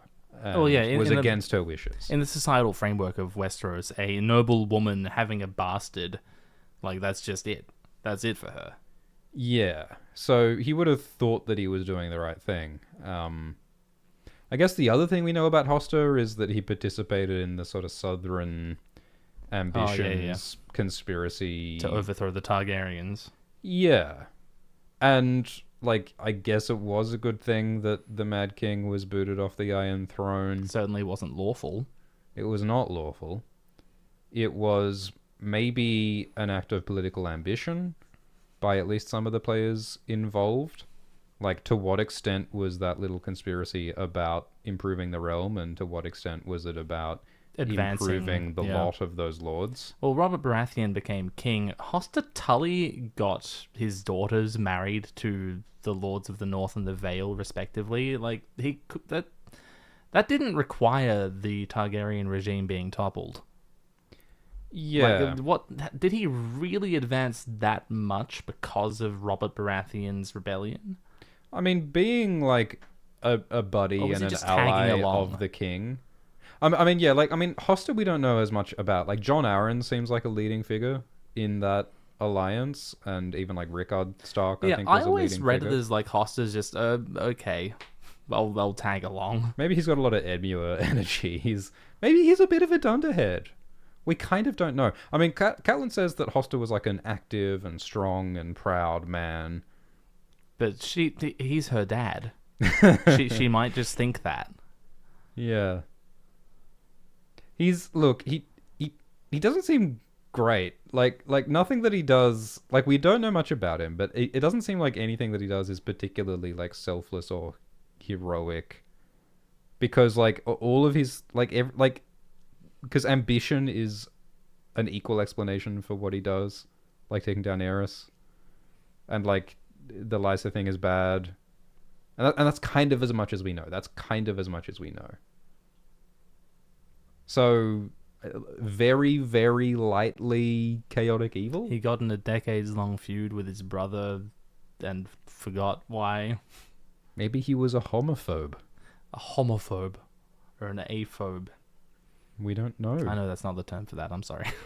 I think lightly chaotic evil. Yeah, he does have a good relationship with Catelyn. But, I mean, that's what's kind of interesting about that chapter is that, like, Catelyn likes Hoster, but Catelyn does not understand Hoster at all on any level, because Catelyn does not know that Hoster made Lysa drink moon tea, and Catelyn does not know about... Well, maybe she knows about the Southern Ambitions conspiracy a little bit. I mean, she's married, like... That's why she was going to marry Brynden. That's why she married Ned. But Catelyn realizes in that chapter, Hoster made Lysa marry Jon Arryn, like, as part of the alliance. Like, that's something that she realizes in that moment in Clash. She hadn't thought about it in 20 years. Yeah, I don't know if Catelyn's... Because she was a kid back then. I don't know if she really understood the politics that was going on at the time, you know? And I guess she was too busy being swept off her feet by Brandon Stark to realize that it was entirely political. I think he's very, very lightly chaotic evil. We really don't know much, but nothing that we know about him reflects on him very well. Nesting him in there with Doran Martell. Yeah. You know. Yeah, I think that's... Maybe Doran sent his son off to die. Well, he didn't think his son was going to die. Oh, maybe he did. He just didn't like Quentyn. Yeah. Who does? All Lots of right. people like Quentyn. I like Quentyn. Oh, Craster. Craster. Now that's an interesting one. He's a bad man. He's not good. This Yeah. man. Oh man. Is this the? How evil is Craster? Craster's very evil. He ticks a lot of The evil boxes He of evil. sacrifices babies to demons. His own babies. His own babies, which he produces through incest rape. Yeah. So Craster rapes a lot of people, and Mostly his own daughters. mostly his own Almost daughters. entirely his own daughters.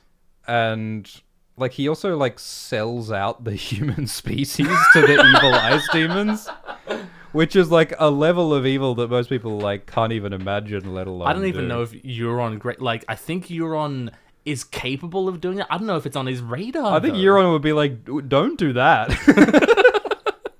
Well, I think, yeah, well, you know, asterisk on that statement. Yeah, maybe he's actually engaging in that same sort of transaction. Unclear. I think, like, Craster has limited means, but he fully uses the extent of his abilities to do just the worst stuff you can imagine.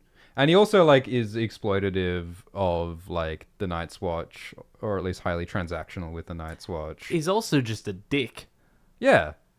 He's a dick to everyone. Yeah, and he talks about how he rules with, like, an iron fist. Like, he threatens... Like, it seems like he hits his daughter wives. So he's really sort of bad in all the ways that you can imagine. Is there anything even remotely positive He's a about godly him at man. all? He is a godly man. So in a funny way, he is lawful because he's got a deal and a system with the White Walkers, and he sort of justifies it with this sort of paper-thin ideology about, yeah, I'm a godly man. And he's very strict about enforcing it. Like, when Jon pries a bit too hard... He's like, don't fuck off, get out of my business. It's bad for you to do that. I mean, Craster has a political ideology, right? Like, Mance tried to recruit him to the Wildling cause, and Craster, like, nailed the messenger's tongue to his wall and said, I will not kneel to anyone. Man says ape together strong, and Craster says kill ape. I mean, look, he's a libertarian. Craster is someone Complete who with the daughter wives, yeah. Yeah, he's someone who refuses to participate in anyone else's political order, which is in itself a political ideology and a statement that he has. So, like, in a way, I guess that's kind of lawful because it's a system, but it's also one in which he refuses to bow to anyone else's laws and should. Now, there are theories, and I suppose it's not even that much of a stretch to say that Craster's deal with with the others is like sort of his only option. I mean, other than joining Mance, why don't you just join Mance instead of making a deal with the fucking ice demons? Yeah, I feel like if given the choice between sacrificing your babies to the demons And for joining short-term survival... Joining up with the fun little bard who wants us to all get along. Yeah, he really Well, Craster doesn't do that because he wants to be his own ruler. That's it. he would rather be the petty little tyrant king of his evil compound rather than exist in a society with other human beings and fight for his species. He's incredibly evil. He's so evil. So I feel like he's lightly lawful. Because of his twisted pact and adherence to that ideology. Yes. Is he more evil than Tywin Lannister? Yes. Yep. I mean... The war, though. But, I think that you got to think about means. Like... Yes, if Craster had Tywin Lannister's means, my god. Yeah. My god. Yeah. I think the world would be Craster's keep if that was within his capabilities. And we'd all be his wives. That's right. So yeah, I think he's one of the most evil characters in the series for sure. Okay. What about Walder Frey? Walder Frey. What does he do? Certified fantasy haven moment. Walder Frey's so interesting. I love that he treats his family like he looks after his family. Does he? Well, it'd be hard to, wouldn't it? He doesn't seem to care about them. He's Yeah, very but rude they're still to his them. family. I really like that in Game of Thrones the Frey words are "we stand together." It's quite fun. But they're constantly infighting. Yeah, that's why it's fun. No, I mean, like, he's providing a place for... Do you know how big his family is? That's his fault. He created the problem of having too many children is because true. he's a horn dog But and he's had like 9 wives. It would be so easy for him to kick them all out, though. Also, like If someone as big a dick as Walder Frey is to everyone else, he keeps his family around. I don't think you get points for that, honestly. Like, it is his obligation to feed his many children who he created. And like, he does it. I was not expecting this praise Walder of Frey Walder apology. in defense of Walder Frey. No, okay, so he's the Red Wedding. I think it's like it's sus on so many levels that this guy has had like 10 wives. Like, do we really like? Did all of those wives die of natural causes? Oh, he's very old. But like that means that like he seemed like his latest wife is very young. He's like a 90-year-old marrying a teenager. Yes. Like if his other wives were even close to his age, they must have like how do they all just happen to die like that? I'm sure some of them died in childbirth, right? 8 times? It happens. I think it's sus on many levels. He does the Red Wedding. That's not great. He does do that. He does the Red Wedding. He's also just really rude to everybody, which I don't know I don't know if you can call that evil, but it's not good. He's just mean and disrespectful to everyone. And he's very petty and selfish and concerned with his pride to the point that he orchestrates the Red Wedding. He's treacherous. He breaks rules. He's chaotic. He's on the chaotic side. Like, he bends rules constantly, like when he gets late to the Trident and everything. He doesn't fulfill his obligations. What if he was just late? He was just running... The train was delayed. He's Bus not caught in great. traffic. He's not great. And also, like, I mean, it's a whole sort of... Hang on. Does he have a moral obligation to side with his rebellious liege lord, or does he have an obligation? It's the Jaime Lannister question. Is he obliged to side with the you're king? right. Like, Maester Tully, in a moral sense, might not be entitled to Walder Frey's allegiance in Robert's Rebellion. Yeah, no, that's a good point. You could argue that Walder was in fact being loyal to the Mad King, although I don't believe for a second. I don't believe for a second that actually was his. Well, if he was loyal to Aerys, he would have shown up on the other side of the Trident. Yeah. Or like tried to sandwich Hoster's forces and so on. Yeah, if the question is who should he have been loyal to, he was loyal to neither. It was them. certainly hedging his bets. Yeah, no, everything we know about Walder shows him to be self-serving, calculating, Conniving. spiteful, prideful.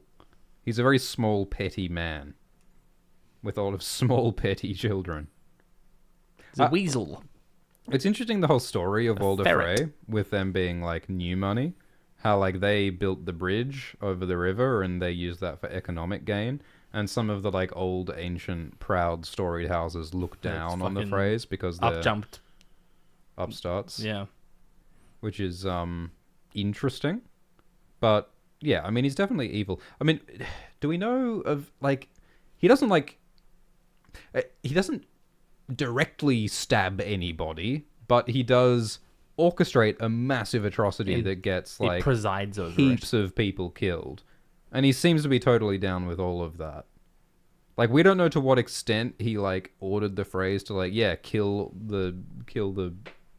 everyone, but it seems like he was down with it. I don't know, if you're Tywin Lannister and Roose Bolton and you're putting together a mass murder that has to be like very strategically executed, are you going to involve the 92-year-old curmudgeon? Like, is he going to be directly involved in your planning of that event? Yeah, well... Or would you rather talk with... Which one of his... Lothar Frey, who's, like, actually the orchestrator? Yeah, I guess the question is, like, how much were Lothar and Walder communicating? Look, Walder knew. Walder Of course. knew. Nothing he about had the his Red script. Wedding He had his surprised lines him. ready. So they might not have haggled over exactly who was and wasn't going to get stabbed, but Walder has no complaints about the Red Wedding. So he's very evil, and he's lightly chaotic, surely. Lightly chaotic. Should it be more chaotic? I mean, it's such a destabilizing action for the entire kingdom. Yeah, it's true. And he is I mean, he's slippery. Like he's a liar He's a and a traitor. manipulator and a traitor. Like he's someone who'll do whatever suits him. And he breaks rules. So yeah, he's pretty chaotic. He's not as bad as Gregor Clegane's right there. I don't know about that. And Qyburn, maybe he's a bit too far down there, but he is more evil than Jaime, I think. He's sitting next to Drogo. I think Drogo's more evil. Yes. Yeah. It's getting crowded in the chaotic evil zone over here. I guess he's kind of there. I guess. All right. What about Aemon Targaryen? Oh, Aemon. He's like a great guy who doesn't do anything at any point. Well, that's sort of interesting. He had many opportunities to be very self-serving, and he chose not to. He could have been the king of Westeros. Yes. And he chose not to be. I think that Aemon Targaryen, like in one sense, he is the most lawful person. Well, he's bound by so many laws. Yeah, exactly. I think he maintained those binds throughout his entire life. There was wavering towards the end, of course, with him, with his feelings about Daenerys.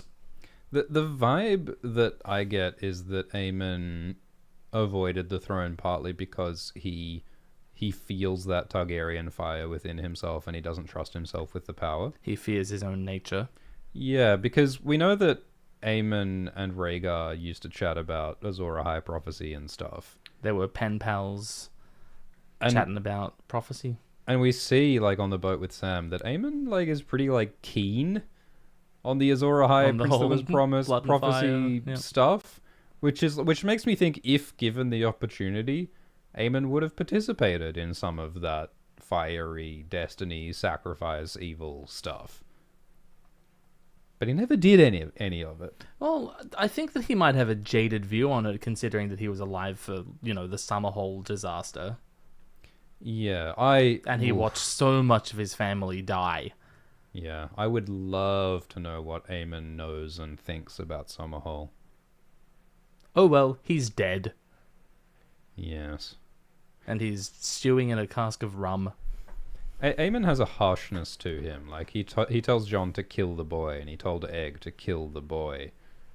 Which I think is an encouragement to do harsh things and to let your innocence sacrifices. rest and do what you need to. Yeah. So, like... what you need to, that could be interpreted as, for the good of the realm in a Varys sense. Ellie in the live chat says, Aemon did Summerhall. I haven't heard that, but that's a great theory because it might explain, like, Aemon might be at the wall as a sort of a personal penance for encouraging Egg to do Summerhall. Wouldn't that be interesting? Wasn't he at the wall before that? Yes, he was. He went up with Bloodraven. Yeah. Maybe by correspondence. Yeah. He was the orchestrator, the secret conspirator behind the Summerhall. He's the one who sent the fires. Dear brother Egg, make sure you burn all of our family when you try to hatch those dragons. That will really work. Just did it as a prank. Egg, you took that seriously? What the hell, man? That was a joke. You can't read sarcasm in my letters. Well, at least I got a weird great-grandnephew out of it. Aemon has a lot of, like, a benevolent aura. He's a very, like... He seems very wise and very caring. Yeah. And he, like, encourages, Sam becoming a steward. And Jon. Like, he seems wise, and he cares about the Night's Watch, and he cares about saving the world. Could you imagine if he made it to Daenerys? What, the wish fulfillment, that would have been so lovely to see. I think that's what's going to be interesting when Daenerys arrives at Westeros with, like, the worst people in the world as her advisors. Yeah. Like Tyrion and Victarion and the Tattered Prince and Dario. And Jon Snow's going to be like, oh, you're a Targaryen? I'm a Targaryen? Oh, Aemon Targaryen was such a cool guy. He was so wise. He was so nice. You would have loved him. He was so unlike you. Ooh. The only Targaryen I ever met He was the best. So much better and kinder and wiser than you. Except Jon has met Craster, who, of course, is a Targaryen and is the most evil person he's ever met. Craster Targaryen. You'll have to explain that one to me one day. He's Bloodraven's bastard. It's quite simple. I actually kind of like that one. Yeah. That's why the White Walkers want his sons. Yeah, that They've does got special make perfect blood. sense. You're right. It follows perfectly. And we know that Bloodraven's a horn dog Yep. is Xaro. And I think someone says that Craster has some black blood in him. I don't recall exactly. Yeah, no, I think Craster is ex Night's Watch or like a Night's Watch bastard or something like that. Yeah, I think that is said. yeah. So we're kind of one of the ironies that a lot of the Night's Watch's biggest wildling problems are in fact the children of Night's Watch or were ex Night's Watch. Yeah, etc. Mance and Craster. I think that Aemon John. is really hard to place because he doesn't really do He doesn't very do much. anything. He just gives advice. And the advice is like mostly kind of good advice, but the advice sort of leans in the direction of like maybe we should sacrifice the children for the fiery prophecy thing. Well, what did you say earlier about what makes someone good? Is self-sacrifice in the, for the needs of others. Yeah, true. Is that not exactly what Aemon tells other people to do? Yeah, that's right. And I guess that his defining act was abdicating the throne for what he believed was the greater good, which is a pretty monumental thing to do. Could have been king, decided not to be. I think that Aemon is very self-sacrificing. He extols that virtue to everyone he can. Yeah. And he's also very law-abiding. I think he's up there with Brienne. I don't think he's quite that good just because he hasn't done Yeah, okay. as much as some of those characters have. I mean, like, characters like Jon Snow and Brienne have proven over and over and over and over that they will literally risk their life to save random other people over and over. Aemon does not have that track record of having done good things. Well, he did sort of sacrifice his life. He's wasting away at the edge of the world in service of the realm. We don't know all of his reasons for that, really. I think there's context that George intends to reveal in Dunk and Egg that we haven't got yet. Because all we've got is like some very basic, like he says, like, oh, I don't want to be used politically again. So I need to make myself gone from the realm. It's self-exile. Because what? Like, Aemon was a maester during the Harrenhal Council, what was it? Harrenhal? Yeah. And so he refused to become king because he was sworn as a maester, and so. But that decision directly leads to Aegon V. Yes. So it's the morality in that decision that I guess we need to judge because it is the biggest decision he ever made. But was it a big like moral decision, or was it just, well, I'm a maester and I don't want to break my maester oath by becoming king because a maester isn't meant to be king? Like, maybe it was a purely legalistic, rule-abiding thing, and it wasn't a big moral That thing. makes him extremely lawful. Yeah. I think either way, he's very lawful. Yeah. I guess is he near Barry, then? Is he near He's near Barristan where we've Selmy? put Barry. Yeah. I still get, like... He's still a Targaryen deep down, and I get a little bit of Bernie scary energy off him in his Oh, but feast he's a cute old chapters. man. He's a cute, harmless old man Yeah, who he wants never- the prince that was promised to remake the world in Yeah. blood and fire. Yeah, just a sweet old man. But he's pretty lawful. Yeah, he's a good guy. Do you want to do like one more than donations? Yeah, that's probably a good idea. All right. Who would you like to talk I about? have to pick one from here. I mean, it'd be good to round out the Starks, wouldn't it? Who have we got? Does Hot Pie do anything in A Song of Ice and Fire? Hot Pie. He bullies Arya, doesn't he? Yeah, but then...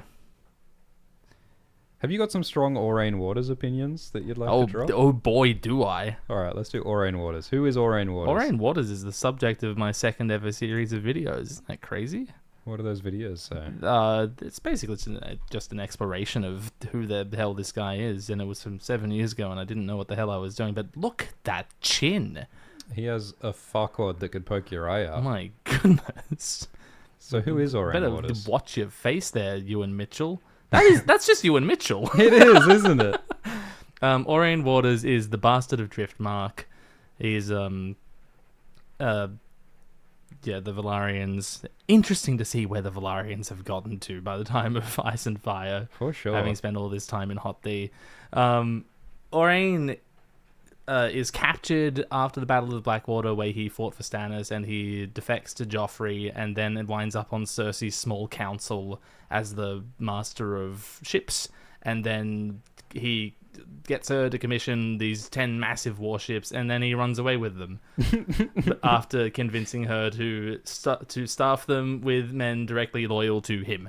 What a legend. What a great move. Refuses to elaborate, leaves. Fantastic.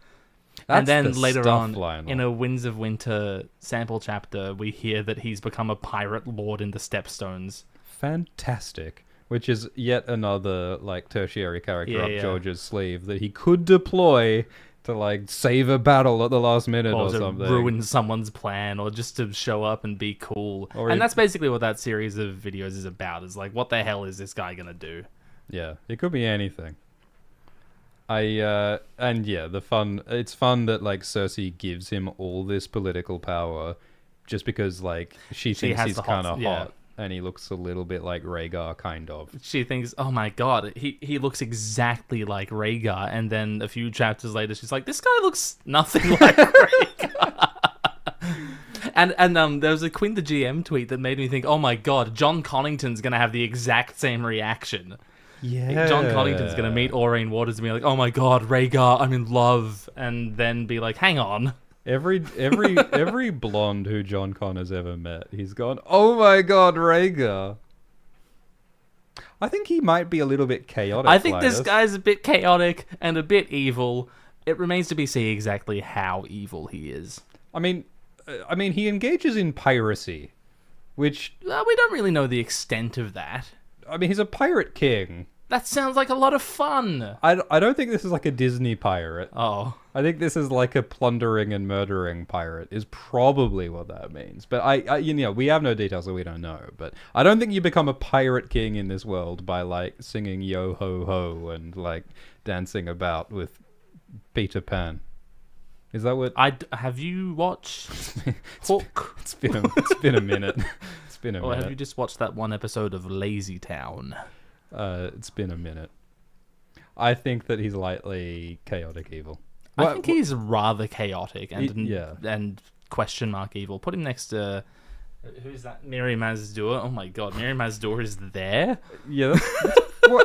Well, I think that we would have had some. Yeah, there was some scholarly debate around Mirri Maz Duur. Yeah, I mean, she killed the warlord who wiped out her entire community. It's pretty epic. And assaulted her, and she, like, might not have even intended for Daenerys' unborn baby to die the way it did.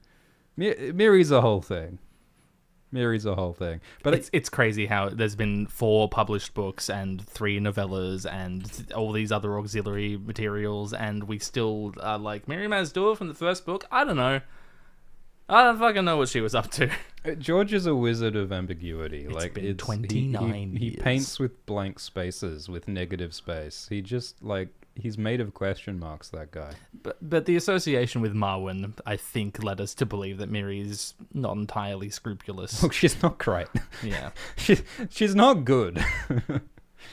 Okay, alright. Well, shall we respond to some of I would love to respond to Super Chats. Nothing gets me going more than Super Chats. Oh, yeah. Oh, yes. All right. Thank you, Mike Trujillo, who says, how is living together going? Living together... He always leaves the toilet seat up. As you request. Hover says, I just asked on Blue Sky. For this exact stream. Let's go. Blue ask and ye shall blue sieve. Benjamin Brown says, Gloom Boom and Skifty finally caught one of these. Hell yeah. Hell yeah. Hell yeah. Hugo Coronado says, love the streams. Winds of Winter 2026 release optimism. Well, George Martin said that the Winds of Winter was a year away every year from like 2014, 20, I think like 2018. Or like 2017, there was 2018, distinctly a 2016 2019. Yeah, in 2016 he also believed it was months away. But since he repeatedly said that the Winds was a year away 5 years ago, he has not yet since made any projection of when it's going to come out for like 5 years or 4 years? I'm sick of looking back on previous streams and being like, ooh, that's really cringe. It might even have been the first part of this series where we were like, oh yeah, next year sounds pretty good. And that was 2 years ago already. So I'm just not going to commit and say, I felt more optimistic when George was saying more optimistic things. Yes. In 2017, 18, 19, George was saying optimistic things. So we reflected. And I believed him, and so I thought the wins was soon. But these days, George Martin has not been as optimistic about wins, so I don't feel as optimistic. He has been recently saying, and by recently I mean 2 to 3 years ago, he was saying that wins is 3/4 done. And so I believe that wins is 3/4 done. And surely he could finish the last quarter. You'd think he would finish the last quarter, but, who It's knows? such a bewildering creative project that you could imagine the last quarter would take 5 years for him to crack, and then he would write all of it in a month. Like, it just feels like that could be the case. So there's no knowing. It's a weird situation, I'll say that. Yeah, I for one am glad that we're entering our third HBO series of unfinished Ice and Fire related material. Yeah, so the Night of the Seven Kingdoms TV show is scheduled to come out next year. Our podcasts about that show are going to be so convoluted in describing what we're talking about. Is it? I mean, it's a TV show based on some short books set in Westeros. But when it comes to discussing the lore around them, which, like, inevitably we will do. But, like, we're going to have to... You saw how complicated it got in Dragon Time. Yeah, well, I mean, issues of, like, canonicity will be weird. I'm like, in theory, they shouldn't have to change or The show contradict. could be very simple. Yeah, and like, they have said that the Night of the Seven Kingdoms show will be simpler. It's mostly just a drama focused mostly on 2 characters, and it's about honor, and it shouldn't be too complicated, and it shouldn't need to contradict the books at all, but I mean... Hot D is a much more complicated situation because, like, the book Fire and Blood is such a complicated situation.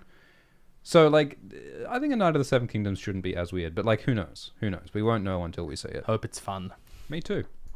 Cosmo Stash says, I know you and Swift have Alt Shift X locked in your basement, so hurry up and put him to work. I need a new The Real Blank so that Swifty can dunk on him with a sick rap. Please, I'm desperate for more bangers. Don't care if it's Dune or ASOIAF. Yeah, I'm not letting Shift out until he finishes a video. Shift is working on too many different videos at once, and I'm just gonna keep putting him on the hot coals until he uploads something that's complete. Unfortunately, with those hooves, he doesn't really feel the hot coals. It's true.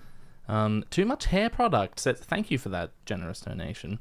You two are why I got back into reading, and I can't thank you enough. Finished all of ASOIAF, Duncan Egg, and the World books this year, alongside a dozen others. That's fantastic. Thanks for everything you do, and keep up the great work. Alt Shift X face reveal when? My goal in this channel is to prevent people from reading books. You know, the whole reason why we talk about these books is so that you don't have to read them, right? Yeah. I think of myself as the most fervid advocate of illiteracy on the internet, and so... Boy, you've got a lot of competition there. Yeah, well, we've got some work ahead of us then. Thank you, Ukrainian D, who says, Alt Schwiffer Xbox and Gloombers. Can't believe I caught you guys live for once. Your streams are absolute bangers. Indeed. What is the alignment of Tyrek Lannister? Horses are all chaotic evil. C. Cato Williger says, how do you guys feel about HBO's Akotsk having the release date pushed back, and do you have any theories as to why? Love you guys, gotta go, can't listen to this. You'll hear it tomorrow. Yeah, so, like, A Night of the Seven Kingdoms was filmed, like, last year, wasn't it? And it has been pushed back to only being released next year. And so it seems like there's been some kind of delay. I'm not super clued up on all of the latest news on all of that. I think that, like, HBO hasn't made a lot of official announcements about that show, and there's a lot of, like, rumor, and there's a lot of, like, misinformation. So I don't claim to know exactly what the situation is with that show, but obviously something being delayed and pushed back is not It could a good indicate sign. anything. It's probably not a good sign. Eh. But look, yeah, I mean, we'll judge the show when we see it. Shigeru Miyamoto was once famously misattributed as saying that a delayed game is made better by the additional development time. Yeah, I mean, they're not delaying it to make it worse. They're delaying it to make it a video game. They're not going to be trying to make GameCube. it worse. Someone might. Thank you, Earth to Maggie, who says, "Oh my god, it's Glimbora High and the shrift that was promised. I'm off work because I broke my shoulder, so this is welcome entertainment. Hope everything is alright." I hope your shoulder gets better, Earth to Maggie. Yeah, thank you. Hope that gets better before too long. That stuff sucks. Thank you, Razguana Bana, who says, "You weren't supposed to be here. No one was supposed to be here." What a great line. Imagine like the casting call for that cat's boy who tries to call Bran. We want someone who looks like they've been sleeping in a gutter for a month. We want the filthiest motherfucker England can produce. Yes. And again, speaking of stiff competition, Jason Roy says, "What's up, Darth Glumbo and Darth Swifty the Wise? Where's my epithet? What the hell? No way I caught a live stream live. I'm from Louisiana, and it's a rare occasion to be awake during a stream. Need a food description ranking of Dunk and Egg and the Ezra books."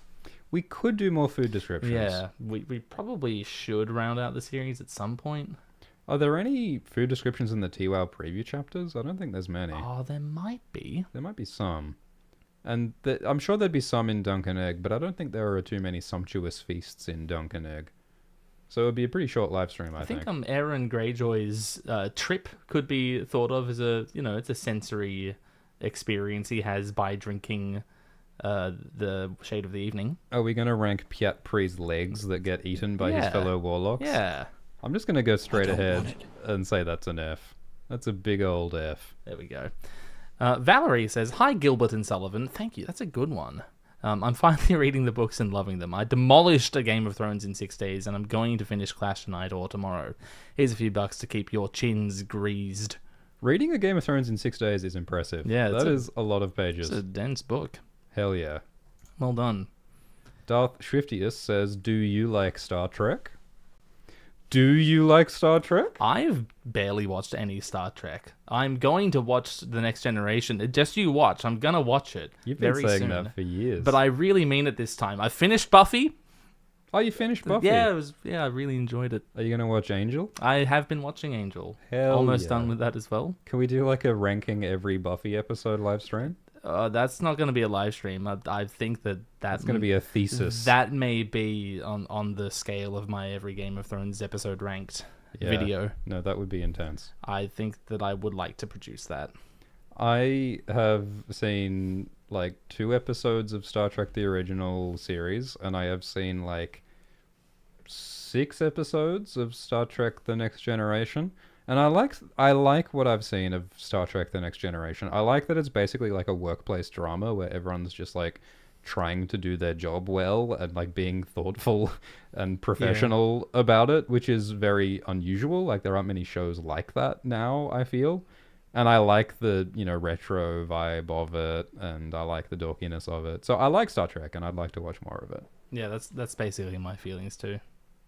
Thank you, Blue Winter Roses, who says, "You guys make me laugh. The name Belandra changed my life." As she has changed all of ours. What do you think about the theory that there was a Stark secret that died with Ned's dad and brother that has to do with the Long Night coming back? I feel like if Rickard Stark knew about the White Walkers, he might have focused on that instead of focusing on fighting the Targaryens. He wouldn't have had southern ambitions. And there's not a lot to indicate that Brynden knew anything about anything apart from having sex is fun, bro. Yes. So I do like the idea of some ancient Stark knowledge being lost through the centuries, but I think it could have happened slowly at any point over the last 8,000 years. Well, there's some indication that Torrhen Stark might have known something. Yes.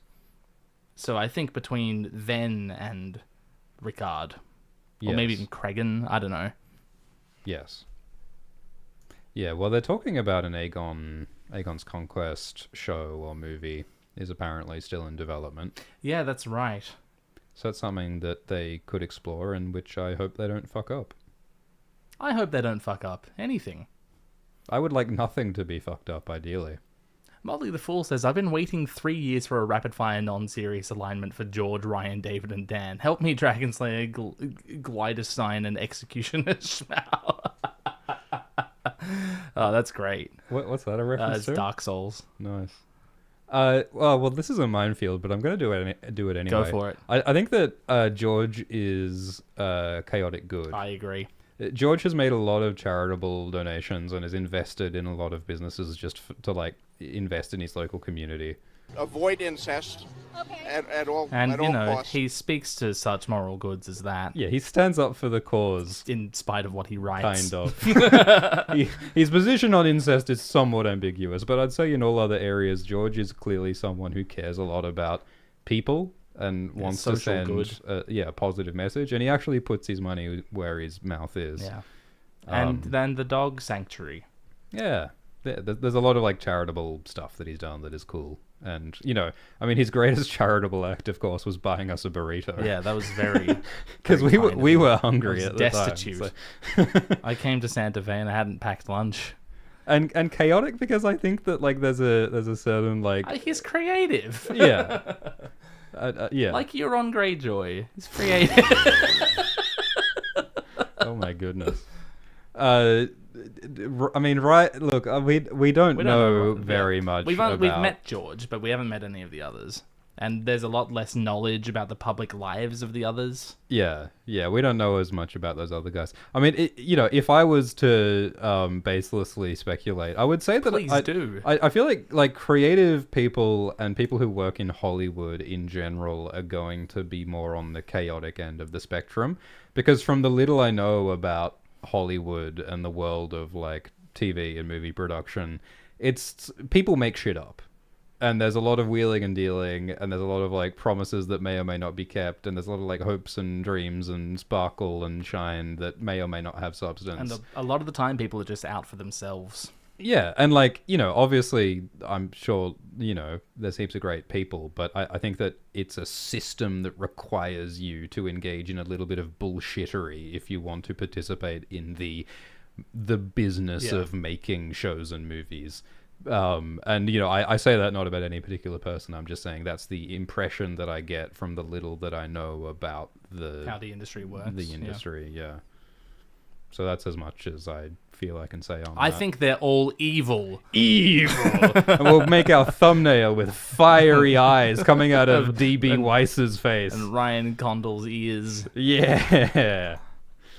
Reborn Autumn says, "Hey, Altus and Glideswift X, a question. Do you think something major in the plot will happen on the Isle of Faces?" God, I hope so. Had the thought, because in A Game of Thrones, when Dany is first thinking of Westeros, out of all the places she names, she lists the Isle. Yeah, the Isle of Faces has been of note to George from the very, very beginning. Yeah, I think that George has had plans for the Isle of Faces. And I'm sure that plenty of things have happened there that we just don't know about. Many people speculate that Bran Stark might rule as king from the Isle of Faces. I like that. It's cool. Some people speculate that Rhaegar Targaryen and Lyanna Stark may have gotten married on the Isle of Faces, and that Bran Stark may have a vision of that through the eyes of the weirwoods on the Isle of Faces. I like that.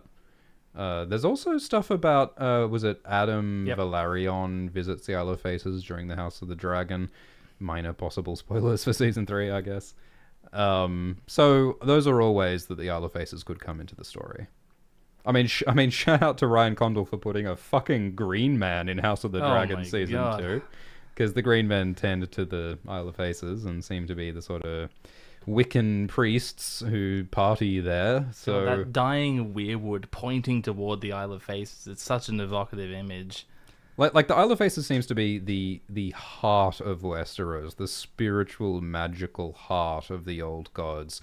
And it's right next to Harrenhal, which is the rotten, evil, burned, charred corpse of the political institutions of Westeros. So like the symbolism and the geography and the name God's Eye of the lake on which the Isle of Faces is. Which the apostrophe is unclear. Yeah, the apostrophe occasionally appears, then goes missing again. Shifts slightly to the right and disappears again. So, like, there's so much, like, symbolic groundwork there. It's got to be important. I feel like I feel like Isle of Faces is a big like Dream of Spring location for me. Yeah, sure. I get that vibe as well.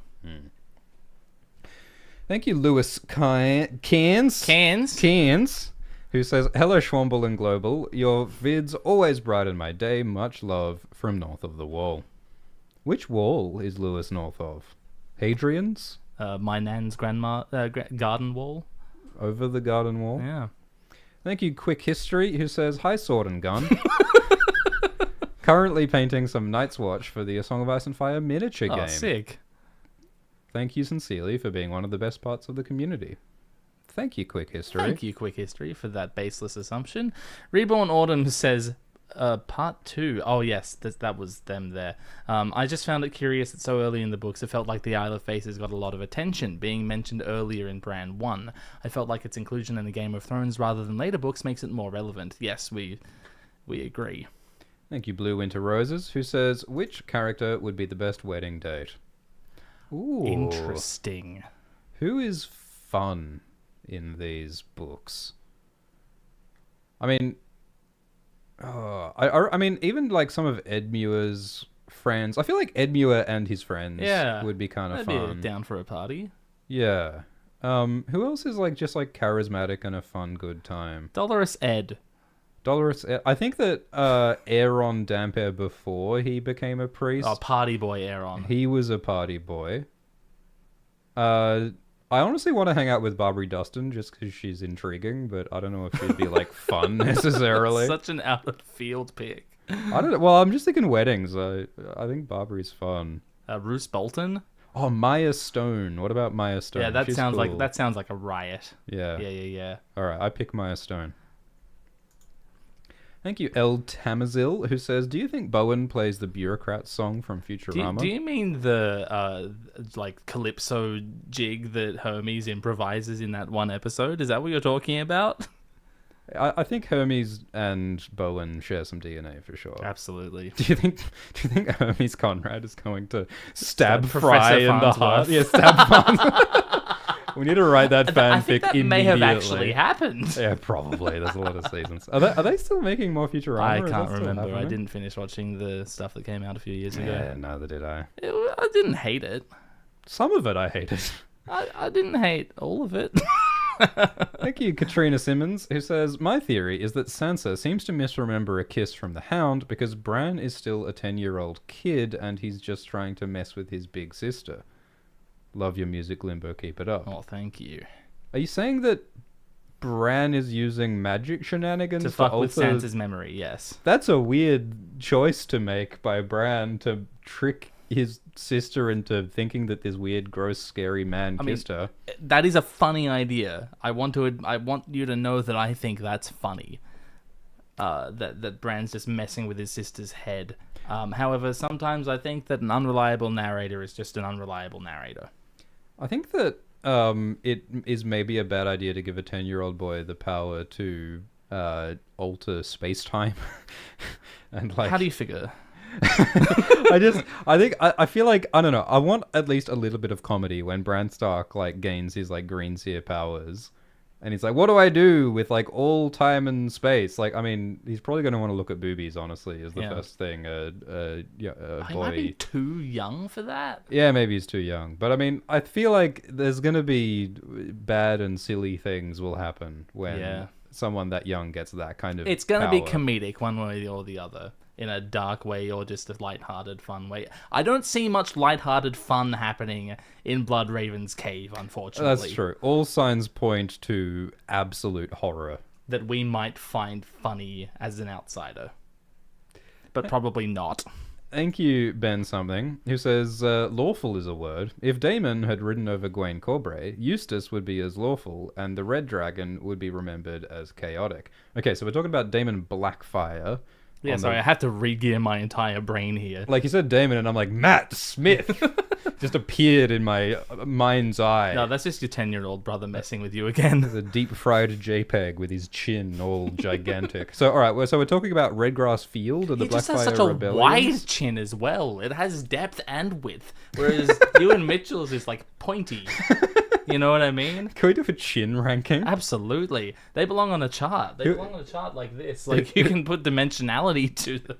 Who has the girthiest chin? No, we gotta like rank it. Yeah, we gotta rank it by like chin pointiness and chin broadness. Now, what do you do with beards, though? Because Mark Addy's Robert Baratheon has a very broad chin, but it's not its chin, it's his beard. I don't think beards count as chins. Well, Beards I are don't an know what entirely his chin looks like, separate then. ranking area. It's a whole other No chart. one's ever seen his chin. Well, the actor is shaved, surely. Well, we've got to look at that evidence. Well, I don't care about the actor. I'm here for Actually, I do care about the actor. I hope he's doing well. So I think what Ben is saying is that history is written by the victors. And if the Blackfires defeated the Targaryens, then all of those quote-unquote traitors who supported the Blackfires would in fact be remembered as the loyalists. Absolutely. So yeah, I guess that's true of a lot of wars, is that the winners are...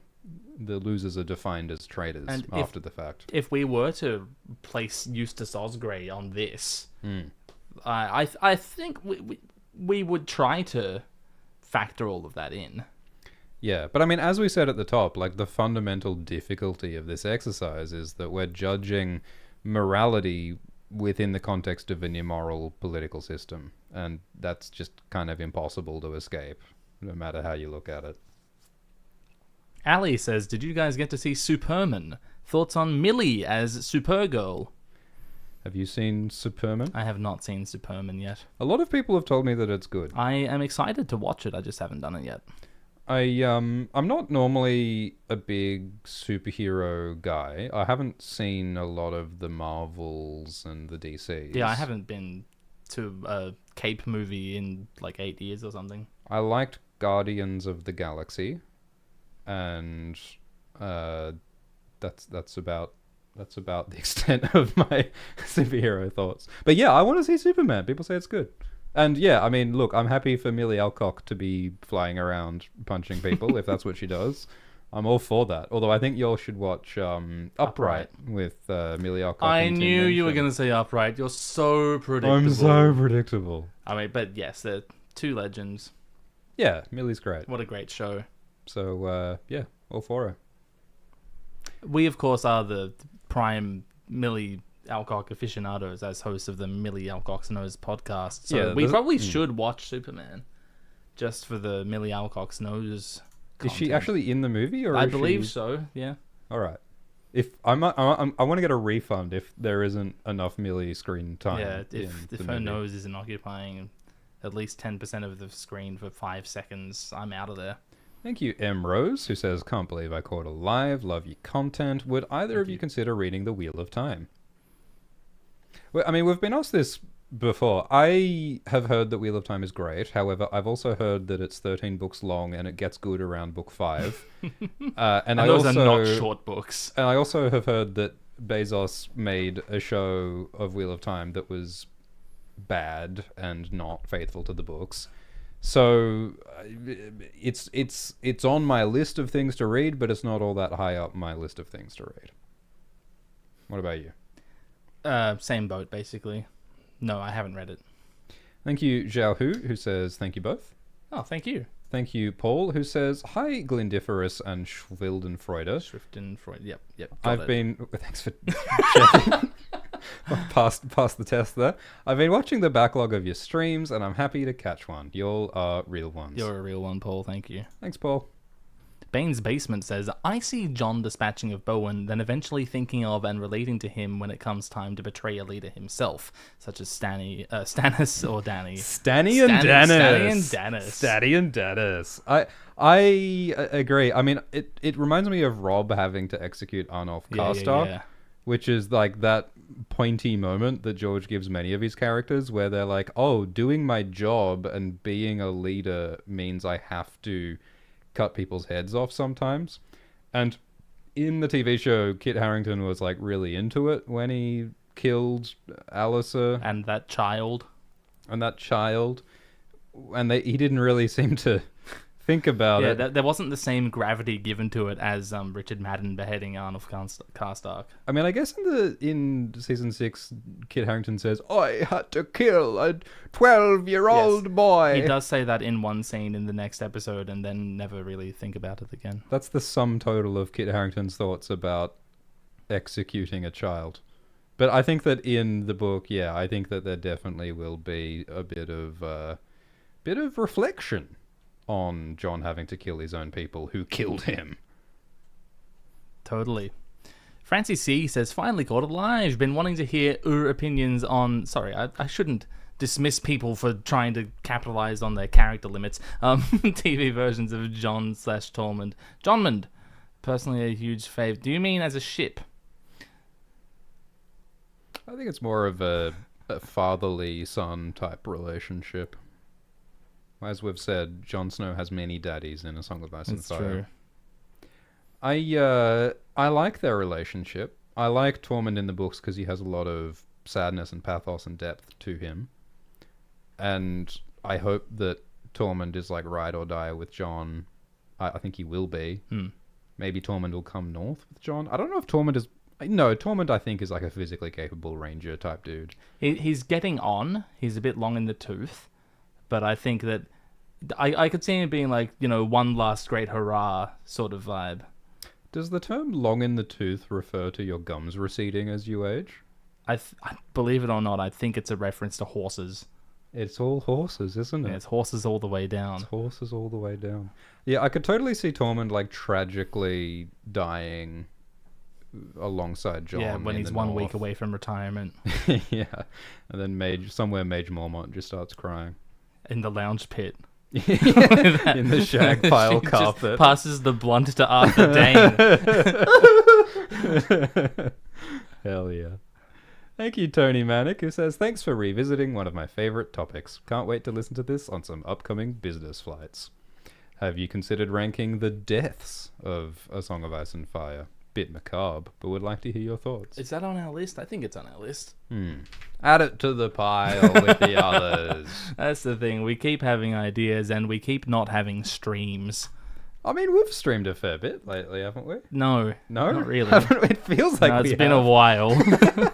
Oh, golly. Anonymous tips, thank you. Just finished writing my vows and I see I have the chance to catch you live. What could make this night better? Are you getting married, Anonymous? That sounds like it. Awesome. Congratulations. Thank you, Still George, who says, do you think George has any backups of wins in case a solar flare hits Santa Fe?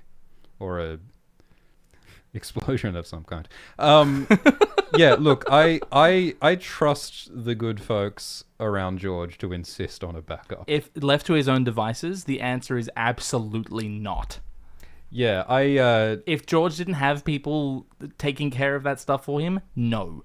Yeah, we're not going to spill any beans, but George's grasp of the latest information technology is not always cutting edge, but he does have some people helping him with some of that stuff. So if I had to guess, I'd say, yes, there's a backup. I sure hope there's a backup. God, please let there be a backup. Could you imagine if there was like a 5-year delay because he spilt a Diet Coke on his... I mean, people have theorized that that's what happened. Like, if you're George... Like, George was saying in 2016 he was months away from finishing. Some people have theorized that George, like, accidentally lost the book and had to start over. And, like, if you were George in that situation... I would never admit it. I would be too embarrassed to admit it. Yeah. Have you ever lost a video that you were working on? Have you ever, Not like, an entire lost progress video, on a video? no. I have lost some, like, a bit of work. I mean, we work with Adobe, so we know what it's like to have a crash destroy your Luckily, stuff. Adobe hasn't encroached on the word processor space yet. Yeah. They're never going to usurp George's use of Word Star. As soon as MS Word joins the Adobe Creative Cloud, we all are doomed. Thank you, Ledness, for becoming a member. Oh, that's just straight up awesome for me and has nothing to do with you. Yeah, dick's on me. Disco Grass says, lawful equals sticking to your convictions versus chaotic is willing to break your oaths and compromise your prior beliefs, while good equals further words about alignment charts. Doing things detrimental to your personal interest if it helps others, and evil is doing things that serve you even if good intent. Thoughts?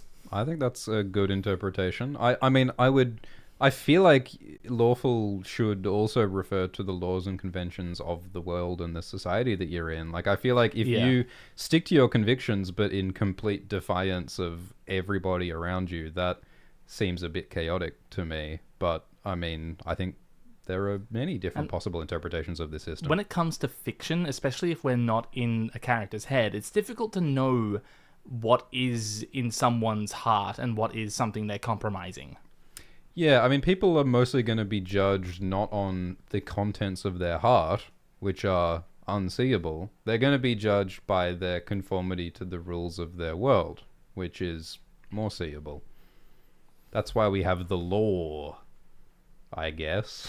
Oh, I guess. I see. I guess. Now it makes sense. I guess. Alright, I'll stop breaking the law then. Emma Crocs on page says, it's a pity Cersei never found out that Jane Westerling is Maggie's great-granddaughter. I would have loved to see... That's such a cool idea! Oh my god! Emma says, I would have loved to see how her beautiful mind received that. That's fantastic!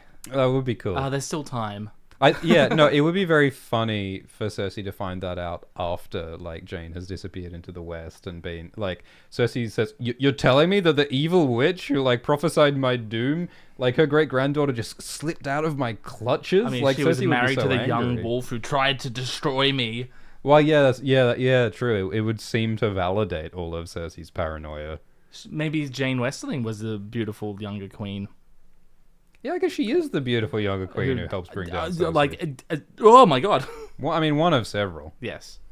I think that Cersei's reaction would be to try to punish Jane Westerling as horrifically as possible, is what Cersei's reaction would probably be, because that's how Cersei tends to treat people. Anything, especially women. So... good thing for Jane that Cersei has not found out. Not put that one together yet. But yeah, that's a whole thing, because like the Spicer family and like that conspiracy working with Tywin to entrap Robb, like that's a whole thing that's not in the show, that's only in the books. Yeah, in the show it's because he's an idiot. Yeah. Thank you, Aya56, who says, will there be a Glidus video on All the Sharks TV show? I have no idea what that is. Is it about sharks? I hope so. Thank you, Richard Hollister71, who says, in one of Barristan's chapters in A Dance with Dragons, he mentions the death of Rhaegar's kids and how he would have killed Robert if he had seen him smile when presented by Tywin. Do you think Robert enjoyed the deaths of, what are their names? Rhaenys and Aegon Targaryen? That's them. Little kiddos? I think Robert loved it, yeah. Like that. I mean, that's why Robert is probably still too far up on the good side of the equation. Robb loved killing Targaryen kids, and he continues to love killing Targaryen kids in Book 1 when he orders Daenerys and Daenerys' unborn baby to be killed. So, killing. Yeah, I mean, he does eventually renege on that, but like only on his deathbed, which, you know, does that even count? I think it counts. It's real easy to say all of the moral and good things when you don't have to do them because you're going to be dead. A lot of people recant their sins on their deathbed. That's true. I think that's what I'll do. Yeah. Yeah. Burnt Orphan says, Glimbert and Alt Orphan X, white or yellow cheddar? Asking the real deep ones today. Yellow?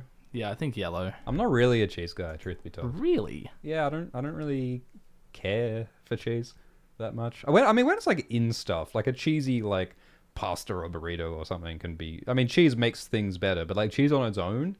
I'm not like a cheese platter guy. I'm not like a cheese board guy, really. I think I'm less enthusiastic about a cheese board than my demographic would belie, but... Yeah, some people fucking froth cheese. That's true. And I feel similarly about wine. Like, I'll have wine, but I'm not going to structure my life around it. If I don't get any, I'm not going to whine about it. Oh, that's like a... what you call it? A pun. Leave me alone. Leave me alone. I wasn't coming after you, man. I heard sass.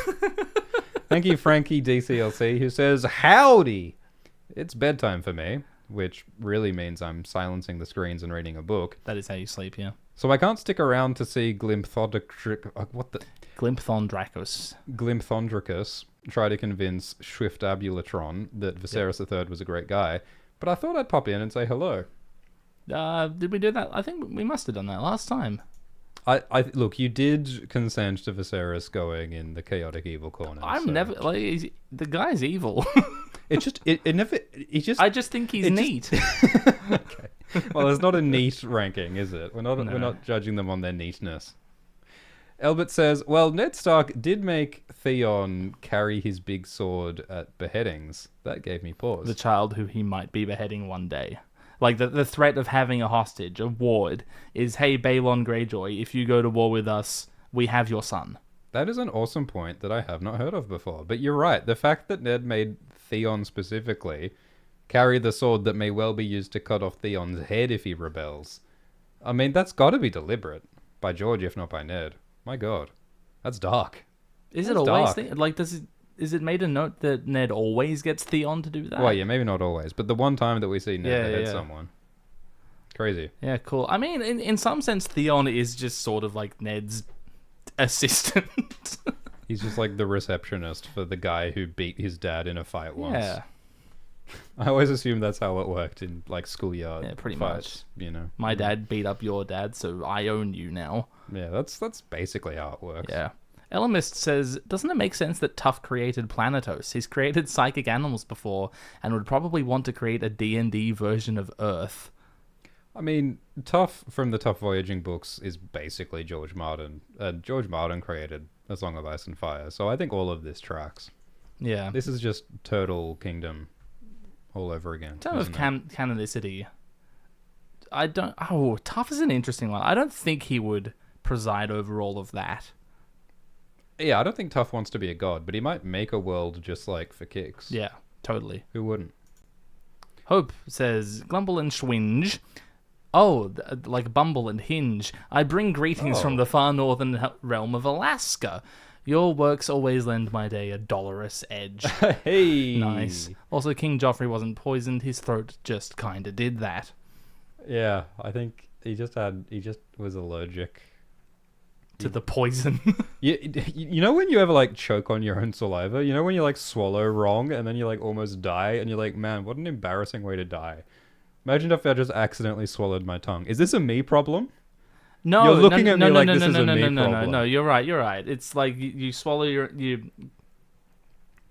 saliva goes down your trachea, and you're like, how the hell does human anatomy allow for this to even be a problem? Yeah, this seems like a bug fix is required. Yeah. Like devs, please patch. We need to roll out the beta as soon as possible. Like the fact that I can like get like cheese in my lungs if I skill issue while I'm eating seems like something that God should probably have like thought through, or maybe it's user issue, user error. I don't know. Emma Crocs on page, thank you again, says, I know we all joke about Ned inventing Punnett squares, black of hair, but I think he already frantically invented them when Jon was a baby and found out that an infants change eye and hair colours sometimes. So that's a dense sentence.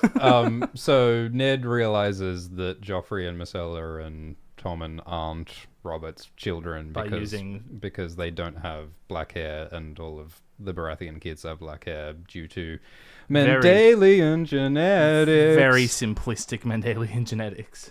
And Jon Snow presents a similar problem because Jon seems to probably be the child of Rhaegar Targaryen and Lyanna Stark. And so if Jon turned out to be blonde like Rhaegar, that would be a problem because people would wonder, why is Ned Stark? I mean, Ned could just say that he had sex with a blonde woman. Yeah, his mum's blonde.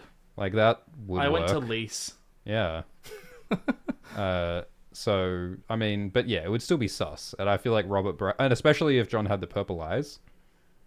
But I mean, yeah, Lysine have that as well. So like, I mean, you know, he could have just fibbed, but it's a lucky thing for Ned that Jon has dark hair, so it's not as sus. Or it could be, as many have theorized, that Valyrian traits are simply just weaker, recessive. Yeah, I've heard people like use that word recessive as though it's this simple binary thing, and like I don't know a lot about genetics, but I feel like it's not simple and No, it's not. binary Well, most George's of the time. the genetics of Ice and Fire are a lot simpler than real world genetics. It appears. Well, yeah, I mean, it's very silly that people go on about, like, ooh, the Stark look, and people ooh, you're a Stark, I can tell by your long face and your dark hair. But it's like one generation they marry Catelyn, and then all the Starks are red-headed, and it's like, how is it that there are these, like, persistent family looks? Like, the Lannisters have been blonde and golden-haired for, like, 8,000 generation years. they marry into a new family. Like, it doesn't really bear scrutiny, I don't think. But, you know, I'm not a Mormont. Oh, good. The longer we go, the more I'm just gonna not resist the urge to do, like, Really awful dumb puns. So So Pounce says Euron is evil because he's always on that glass candle. he had too much screen It's time. an iPad baby. Yeah. Euron is an iPad baby. That's what happens if you let your child. Use the glass candle before bedtime. Yeah, all the TikTok Alanis kids. Harlaw really needed to wind her kid in. Yeah, for sure. Thank you. Wait, that's Balon's wife. What's their mum's name? Do we know? Anyway, Quellen fucked up Quellon made a series of errors. by buying that iPad.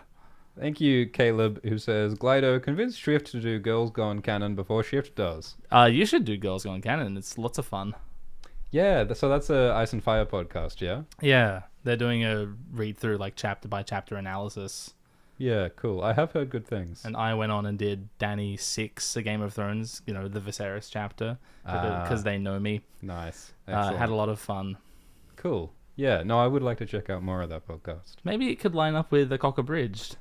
Yeah, like that's like the alignment of the spheres. Yeah, that'd because yeah, Girls Gone Canon and A Cock Abridged are going through the chapters in different orders. So like if you consult the moon charts, you will find a time when we are covering the same chapter. The at massive the same planetarium room in the library in Avatar, and you'll find the time where those planetary cycles align. You're gonna need like a quantum computer to predict when A Cock Abridged is gonna strike. Let alone how it's going to intersect with the complexities of the Girls Gone Canon schedule. So, yeah, we'll consult the charts. It would be cool if they overlapped. Maybe Girls Gone Canon should just do the episode of A Cock Abridged on the Ultra Text channel while I do the episode on the Girls Gone Canon channel, and we just don't comment or explain why this has happened. I'm a bit confused. Glub Schwimbo says Winds will come out soon. It came to me in a dream the other night. It was a 1,500 manuscript pages of Arya selling oysters, clams, and cockles in Bravos. Yeah, I would actually have mad respect if George R. R. Martin just made a post tomorrow that said, all right, you know what?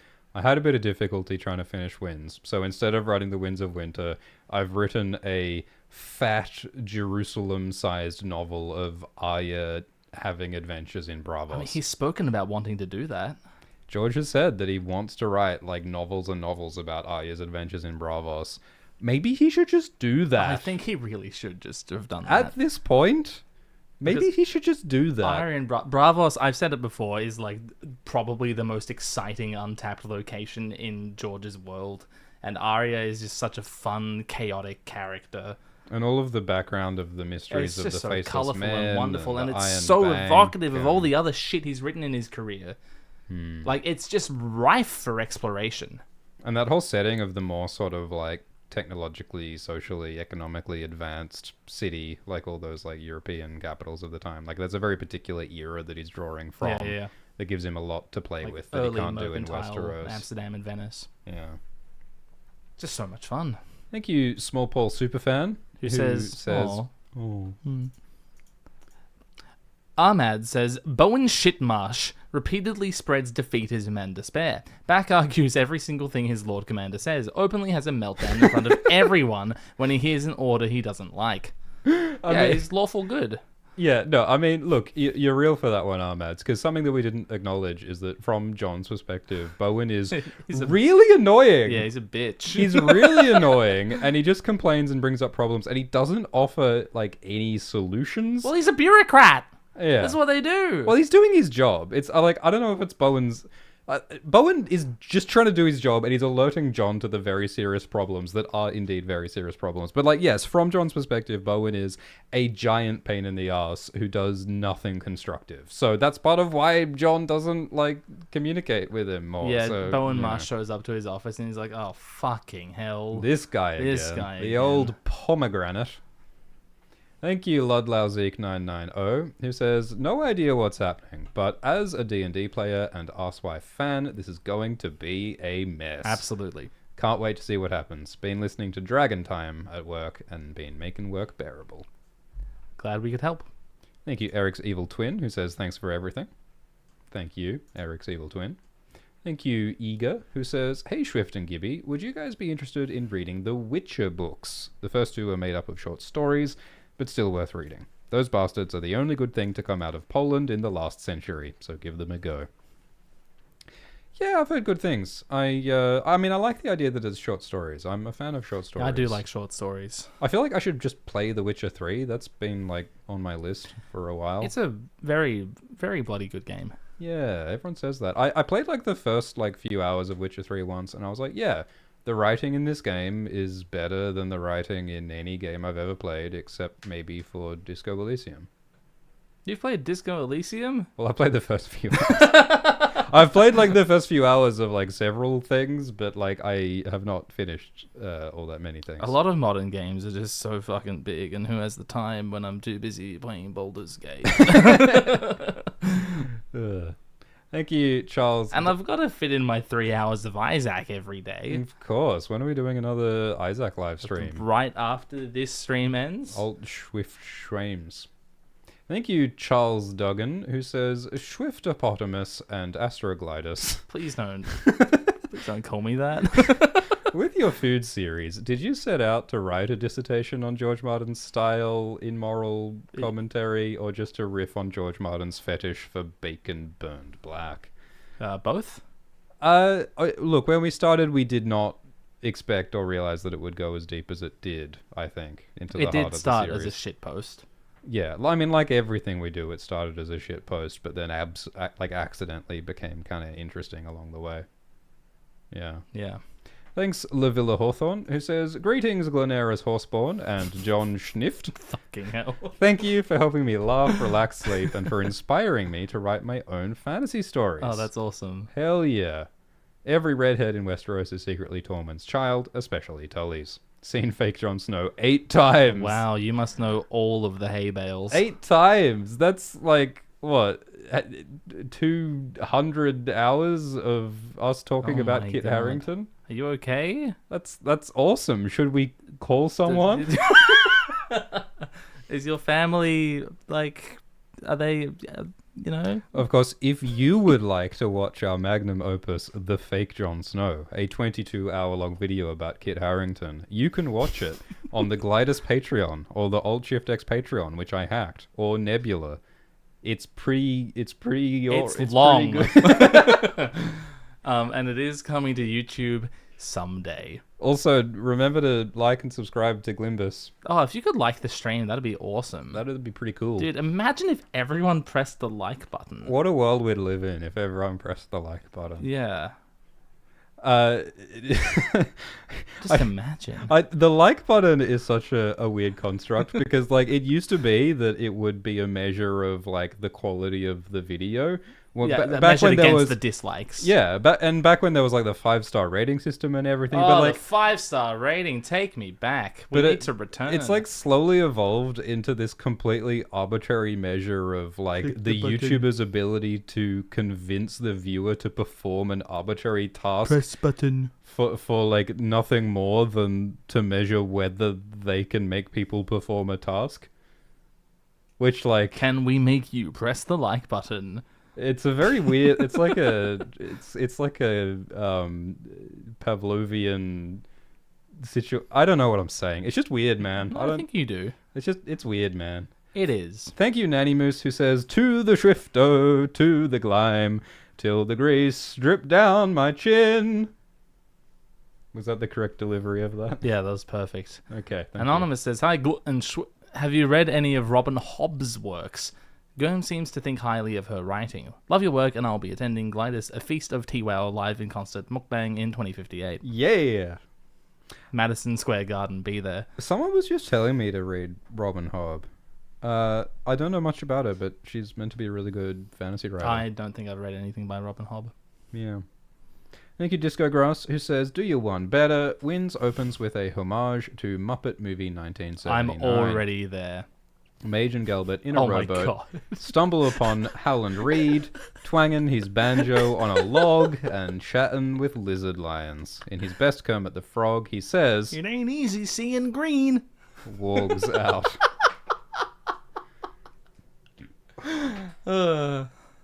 Thank you, Arcus Thiel, who says, fantastic, wow, thank you. 1,000 viewers and only 300 likes. You must be rude to Susato. Pour one out for Susato. Yeah. Well, it's joke's on you. We've got 622 likes now, so, you know. Thank you, Sylvie Brabak, who says, watching this in my uni tutorial as I get my work done. I've been watching you guys since high school, and I'm about to finish my degree. Crazy. Crazy. Thanks for reminding me how long I've been doing this. That's great. Thanks, Sylvie. I hope you're watching this on full volume in your uni Yeah, tutorial. I hope that your tutor knows exactly what's going on here. I think And has strong opinions about where we put small Paul. I think my actual like worst nightmare is like people being on like trains or public places listening to this with the volume up. I think that's like it's never occurred to me before that might be the case, but now that it has, I'm actually like That sounds awful. I'm actually like cringing through the floor considering the possibility that people out in the public are having to listen to this against their Right. will because someone's just like playing it in a Yeah, public someone place. has to listen to Secret Tunnel because I pressed the button on the soundboard. Like And they're just trying to do their commute. the removal of the headphone jack and its consequences have been disastrous for human civilization. I completely agree.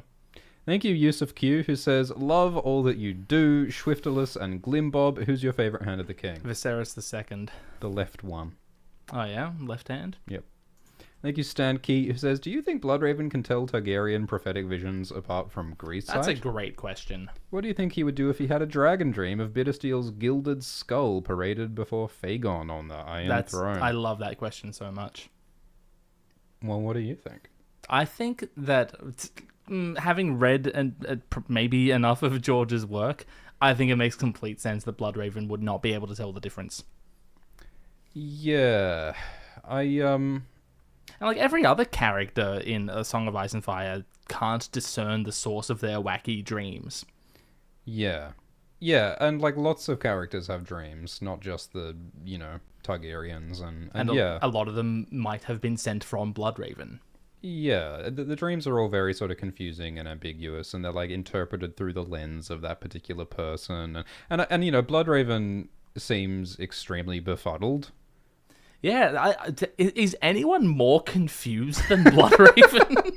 Can we rank characters? He's the puppet master, right? Everyone thinks of Bloodraven as like the king god thinker who's orchestrating everything. But when Bran meets him, he's like, "What the fuck? Huh? Yeah, Crow, huh?" I mean, it's like it's the Wizard of Oz. It's like Dorothy walks in and she's expecting to meet the Grand Wizard who's in charge of everything. I shouldn't have said You grand. should not have said Grand I'm so Wizard. sorry. The great powerful wizard and finds just like a Some guy. con man Yeah. who's just sort of making it up as he goes along. And I feel like that's extremely real. I mean, I feel like I've had the George Martinian disillusioning experience of like thinking that there's like You keep climbing a adults ladder, you're in waiting charge. to go through the big door and meet the guy who's actually in charge, who actually knows what's going on, and you open the door and it's just some fucking loser who's making it up as he goes along. Yeah, and I think that's true in like That's many... what it was like meeting Alt Shift X. yeah, that guy's really He's got making it no up as he clue. goes along. So yes. Did we answer the question? Yes. I think the answer is no. I think that Bloodraven will turn in his rooty semi-grave when he sees young Griff the Blackfire step in. Which we won't get too far into it, but it is deeply fascinating that Bloodraven is on the one hand seemingly maybe trying to save the world from the White Walkers, but also has this deep, long history of wanting to suppress the Blackfires for both political and personal reasons, which is just like textbook. Oh, it's a classic meeting of personal and political ambitions.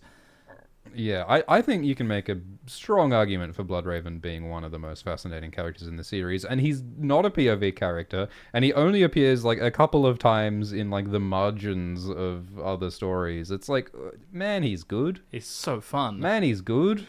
George. He's done it again. Holy crap, George. Holy crap, George. Holy crap. Oh my.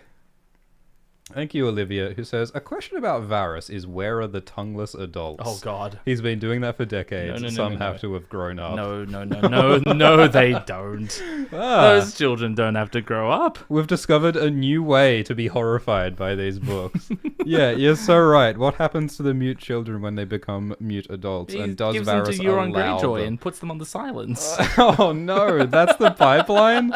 From little birds to... That is a bad career trajectory. I don't like any of that.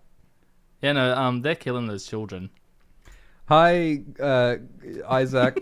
What? I'm so tired. Hello. Isaac MP4. What sort of name is that? Who says, hello, Globulor and Shrubus, take my money and despair. I hope to relieve you of your despair, Isaac. That is what I hope to do. Yeah, thanks for giving it to us. I really needed more of that. Ludlow's back and says, you guys should adjust the size of the pictures in the Axis so it's not so stuffy. Don't know how you could fix it, but that chaotic evil quarter is starting to look like a mosh pit of freaks and weird. Worst blunt rotation ever. Well, thanks for the advice. I adore the use of the word stuffy. That's such a wonderful... stuffy alignment chart. It is getting stuffy in there. Yeah, you guys seen how stuffy it is there? Yeah, look, it wouldn't smell good down there in the chaotic evil area. Stuffy, wonderful. Yeah, look, we will endeavor to improve unstuff. That. Yes, we will. We'll try to provide some ventilation in that Cartesian plane. Patrick Mitchell says, with us confirming Edmure, I've already... that's the one we actually did that one. Fantastic. Thanks, Patrick. IGA says, Hawk Tour. Indeed. Noah says, I've been catching up on all the old streams, just finished the food description ones, and just wanted to say how much I appreciate both of you, and thanks for the many hours of fun discussions. Can really make a rough day feel better. Thank you, Noah. Don't forget the unicorns. Don't forget the unicorns. Thank you, Rosaria, who says, what do you think of the theory that Arya is Jon's secret Targaryen twin, and Bragg warns Carolyn to gaslight her into believing she's Arya's mother, but not Jon's, to set him on his Night's Watch path, and that's why Arya kills the Night King in Season 8? Yeah, I'm pretty familiar with that. Yeah, no, I'm well around that one. Yeah, we discussed this back in 2019, actually. Isn't there an Alt-Shift-X video about that? Yeah. In fact, I think there are 7. No, I'm pretty across where Bran that. walks Carolyn to gaslight her into believing she's Arya's mother. Isn't that one of the TWOW preview chapters? I think so. George was telling us that about Carolyn stuff. The burrito. Yeah. Carolyn. Carol. Yeah, moving along. Casual Oreo Hotar enjoyer says, hi, Stronglow Lust and Aston Schweitbeard. Which asswife characters do you think would be... I mean, look at the chaotic evil quadrant and you'll get some leads. That's them down there, officer. Thank you, 84 Bandwagon, who says, rarely woken up excited this early. Thanks for giving me a great start to the day. And thanks for giving me $5.81. Slimy Hazard says, just want to say love your boys' work and chemistry. Glad to have finally got alive. Shout out Germ too for bringing us all here. For real. Germ for doing this live stream. Big W. Big W. It was really good of him to withhold the Winds of Winter for us so that we could continue to talk about this for the past 8 years. Yeah. That was pretty real of him. Brain Boy Ben says, hello, Lil Gling and Young Swift. Who the hell is Molly? Thanks for the streams. There are a few Mollys this could be in reference to. Molly Weasley is a fave, for sure. Thank you, Tiny. Do you think Molly Weasley has ever done Molly? Thank Yes, you, definitely. Tiny Circle Committee, who says, Dear Glidar and Schwipples, I hope you two are having a lovely day. I have recently started a new job at a new studio, and this was a nice break from stressing out over being bad at art. Tiny Circle Committee, congratulations on getting a job doing art. Yeah, that's incredible. Not everyone gets to do that, and I think that's rad and worthy of congratulations. And I think that being bad at art is the first step to being good at art. And I also think that being good at art is not a requirement for doing art. I also think that if you have a job at doing art, you're probably not that bad at art. I think if you, yeah, all of the above. Yep. Nadja Solis says, Hello, Glinglish Reformation and Constantinian Swift. Currently writing my paper on Henry VIII and Thomas Cromwell, and having you on in the background truly enhances the GERM history experience. My bestie and I love your stuff. Cheers. Hell yeah. Glad to provide Hell yeah. words. Did you hear the Zazzy Bazazzy says, did you hear the theory that Zuko, Prince Zuko, is Azor Ahai? He has a flaming sword, because he's got flames and swords. Am I allowed to ask if your Avatar video is, like, abandoned entirely or might be finished? It is on the... How many burners does your stove have? There's a few griddles. Because it's on... I've got many of what could be referred to as back burners. That video is... It's pretty far back, but the burner is on. Yeah, no, I know the feeling. Specifically, that video will be about the Netflix Avatar, though. Are they doing another season They're of that? doing 2 more seasons of it, and they're being filmed back to back. Oh my goodness. I know. I think it's supposed to come out next year, the 2nd season. Well, you'd better get the video out before the second season I would love comes to. out. That'd be great. Anyway. Thank you, Sunny The problem is Soler. I'd have to... The real problem with working on Game of Thrones videos is that I have to watch Game of Thrones. And, like, I do love Ice and Fire and thinking about these characters and this world and this plot, but Game of Thrones, at a certain point, just sort of sucks. And Netflix Avatar, I think... just because I love the original so much, it's so much harder to watch. I will say, like, I relate deeply to the problem of having many, many ongoing projects.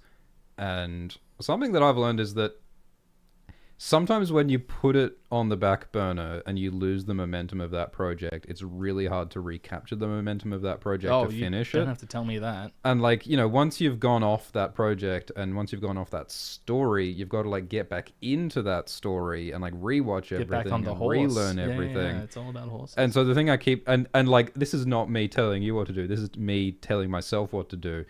It's so much better, if possible, to just finish it. Just do the thing. Before moving on. Yep. And just finish it while it's fresh in your So head. expect the Planet of the Apes videos soon, everyone. Hey! Oh, sorry. Oh, there go the Hey! beans. That's some top secret monkey business, my Top secret dude. monkey beans. That's top secret monkey beans. Don't you be letting my monkey beans out. Look, there's some stuff cooking. I'll tell you that much. He's got some beans cooking. There's some monkeys beans. on the brain. No, I didn't hear the theory that Zuko is Azor Ahai. What a funny joke you just made. What a weird thing that you said. Yeah, about that thing that's not happening. Shit, I'm gonna have to finish that soon. No, you're not. Don't worry. They're used to it. Thank you, Sunny Soler, who says, what would each of your Ice and Fire dragons look like? Name, fire color, etc.? That is such a good question.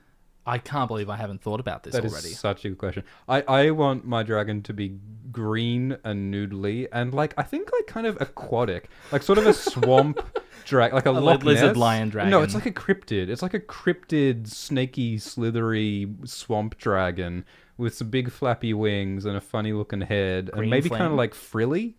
Maybe, like, spiky, frilly neck that's so action. Cool. Like axolotl gills. Yeah, and sort of like squiggly windy. And like, I saw the movie Anaconda not that long ago. And I'm getting like, you know how it like comes out of the water and it goes, and then like that's sort of what I'm imagining for the Alt Shrift X dragon. I see. Rightio. I want Kingdra.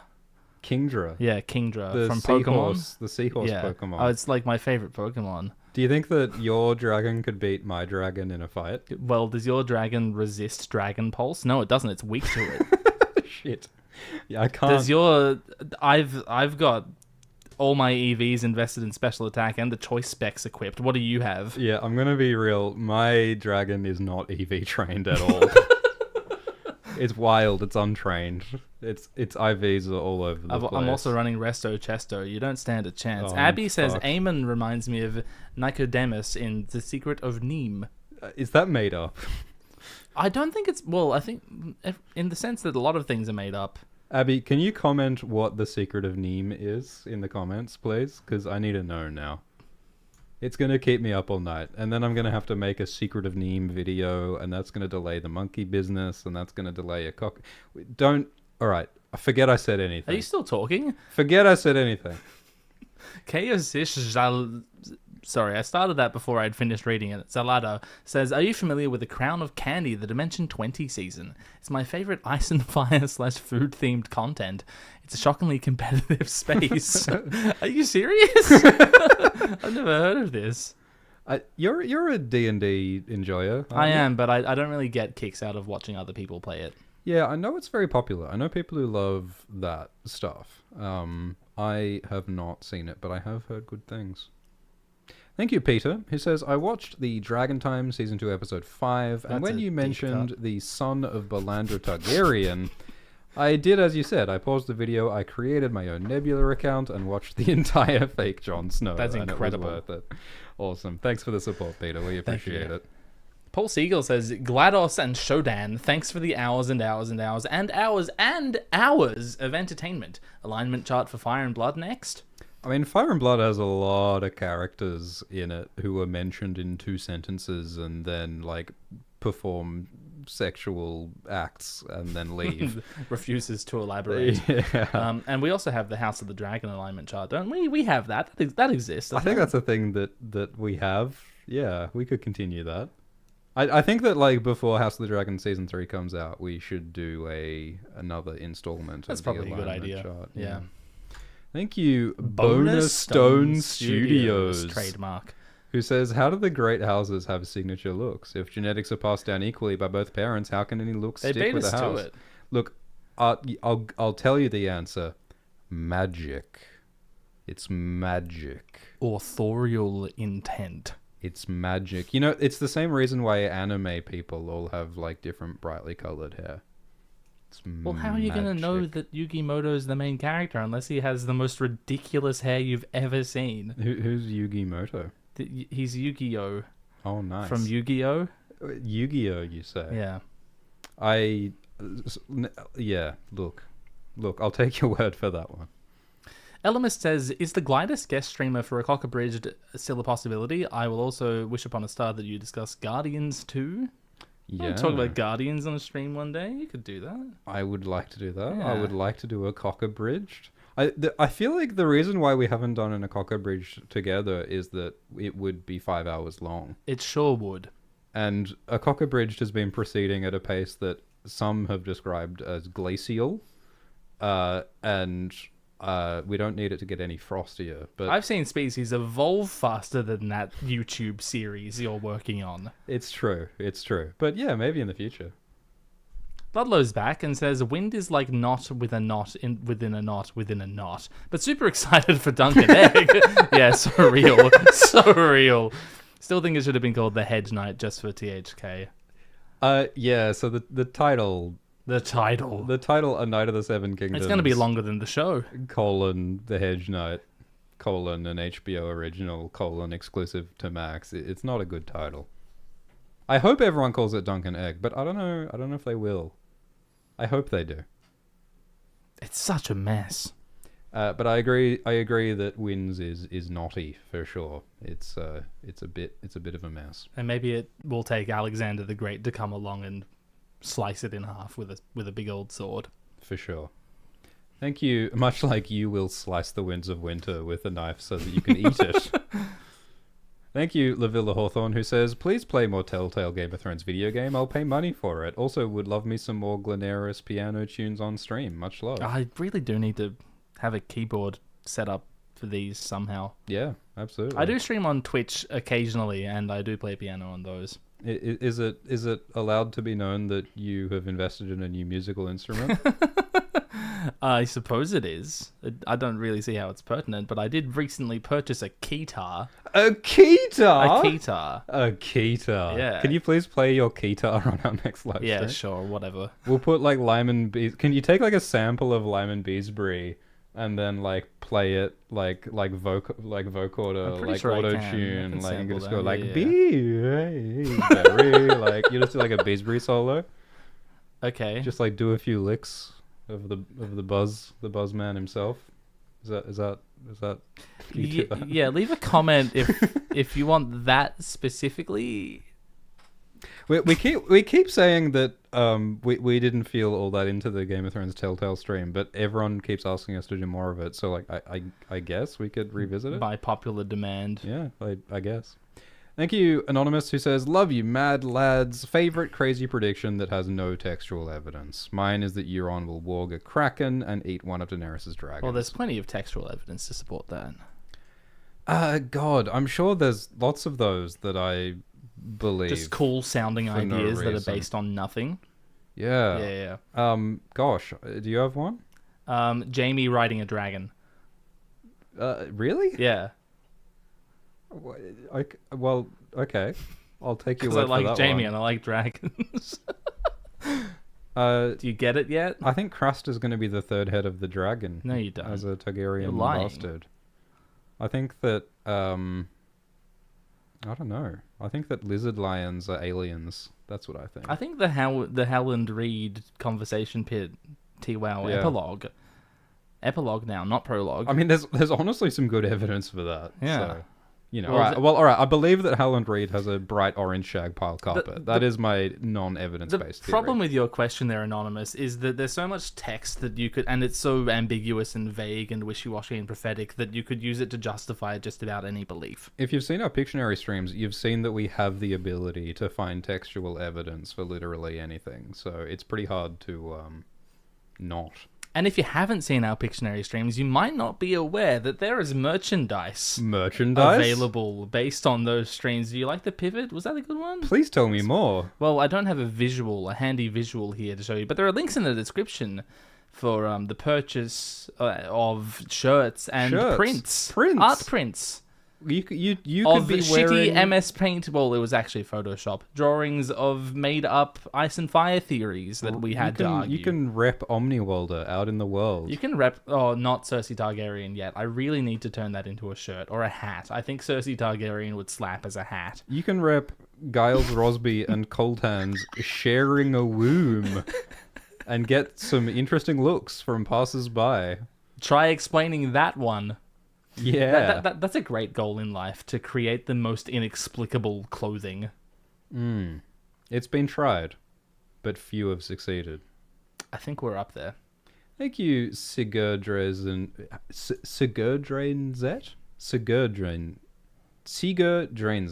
who says, "Hey, my two favorite shit posters. I just landed a place at a people's college teaching game design, so I'm feeling generous. That's fantastic. Also, super excited about Silk Song being shown off in Germany next week." It's being shown off here sometime very soon, I think.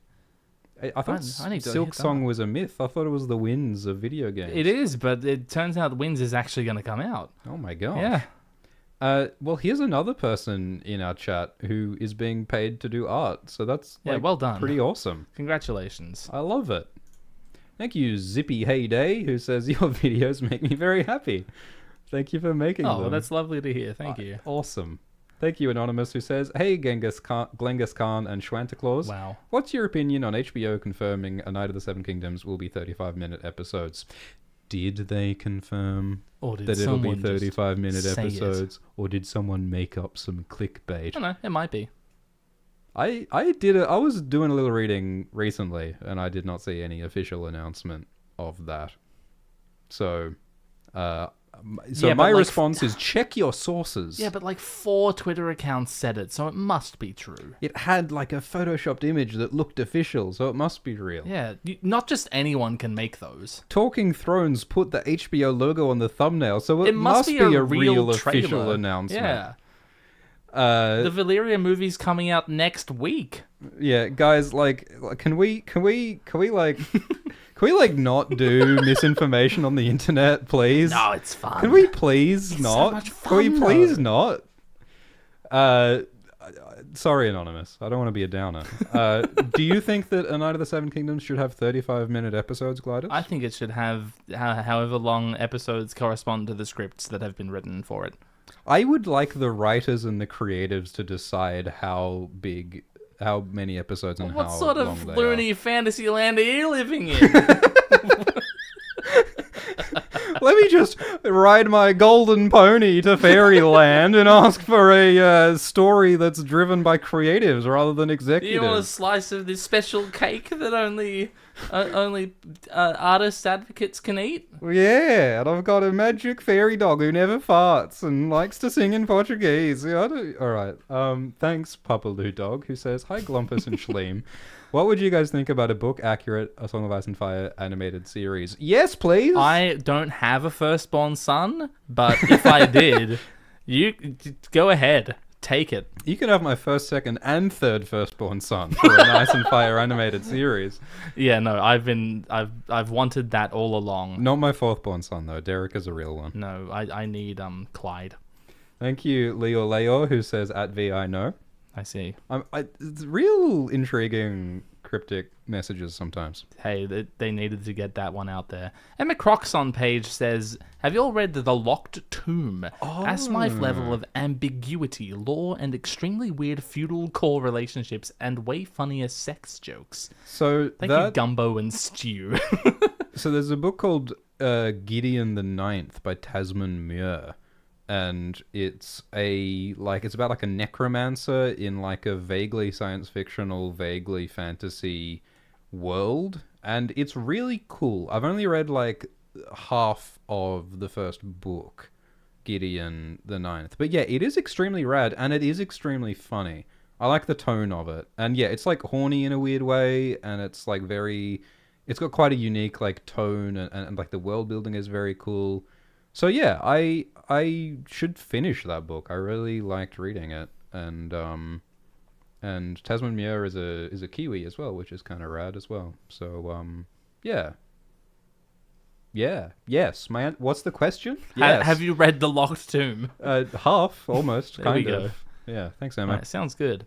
Dave Logan says, "Long-time listener, first-time liver? Liver? Liver. Cheers, mates. Do you think the last Dany chapter in Adwood is a death/rebirth chapter and we'll see her again but changed?" Yeah, I think so. No one like loses that much of their body weight through diarrhea and doesn't come out with a few changed opinions. I think that We've all been to Bali. the changed opinions might be less an effect of the diarrhea, the dysentery, and more an effect of the visions, the thoughts that occur to her. No, I really have more of a diarrhea literalist approach. Yeah, you think to that that dysentery is particular- sort of like a revelationary moment? It's really a fluids-based perspective. It's that I all bring it to all the- comes down to fluids. You know, the brain and the stomach are linked. Yeah, I mean, I look, it's a dance wins problem. Like, this wasn't meant to be a 15-year wait for the next book. We weren't meant to wait 15 years. We were meant to see the consequences of that chapter. And so it's tricky to speculate. And also, like, you know, George Do you mean pained... that, like, that wasn't supposed to be the end of Dany's story in that book? Well, I'm saying that George put a lot of difficult thought into at what point dance ends and at what point wins starts. And George moved a bunch of chapters from the end of dance to the start of wins.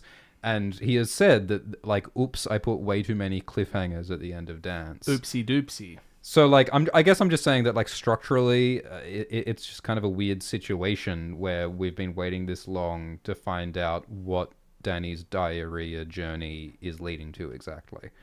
I mean, but, like, yes, I do think that it is pushing her in the direction of fire and violence and leaving Meereen and conquering Westeros, yes.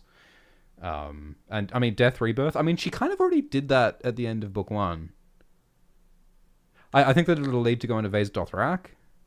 which could continue that death rebirth thing in like the Mother of Mountains and the Yeah. Lake of Lakes and the House of Houses and whatever I else. mean, when she goes there in Game of Thrones, not that Game of Thrones is an indicator of anything other than a slow disintegration of the moral worth of society. Daenerys, has her whole fiery rebirth moment there in the big dumb Carl meeting that she sets on fire, and that makes her their god for some reason. Yeah. Yeah, it's so cool when someone sets my government on fire. Oh, dude, it's the best. I can't believe that that's a plot point that occurs 2 or 3 times in that single season of Game of Thrones. I mean, the first time Daenerys burned a bunch of people alive, I was like, well... But then by the 4th time she burned a bunch of people alive, I was like, yeah. Okay, yeah, I'm sniffing what you're shitting. Thank you, Kennard, who says, if I can't make it to a stream live and you sadly miss out on that juicy Streamlabs money, The link for that is in the description. on which platform should I watch so you guys benefit the most? It's a very thoughtful question. Yeah, thank you, Kennard.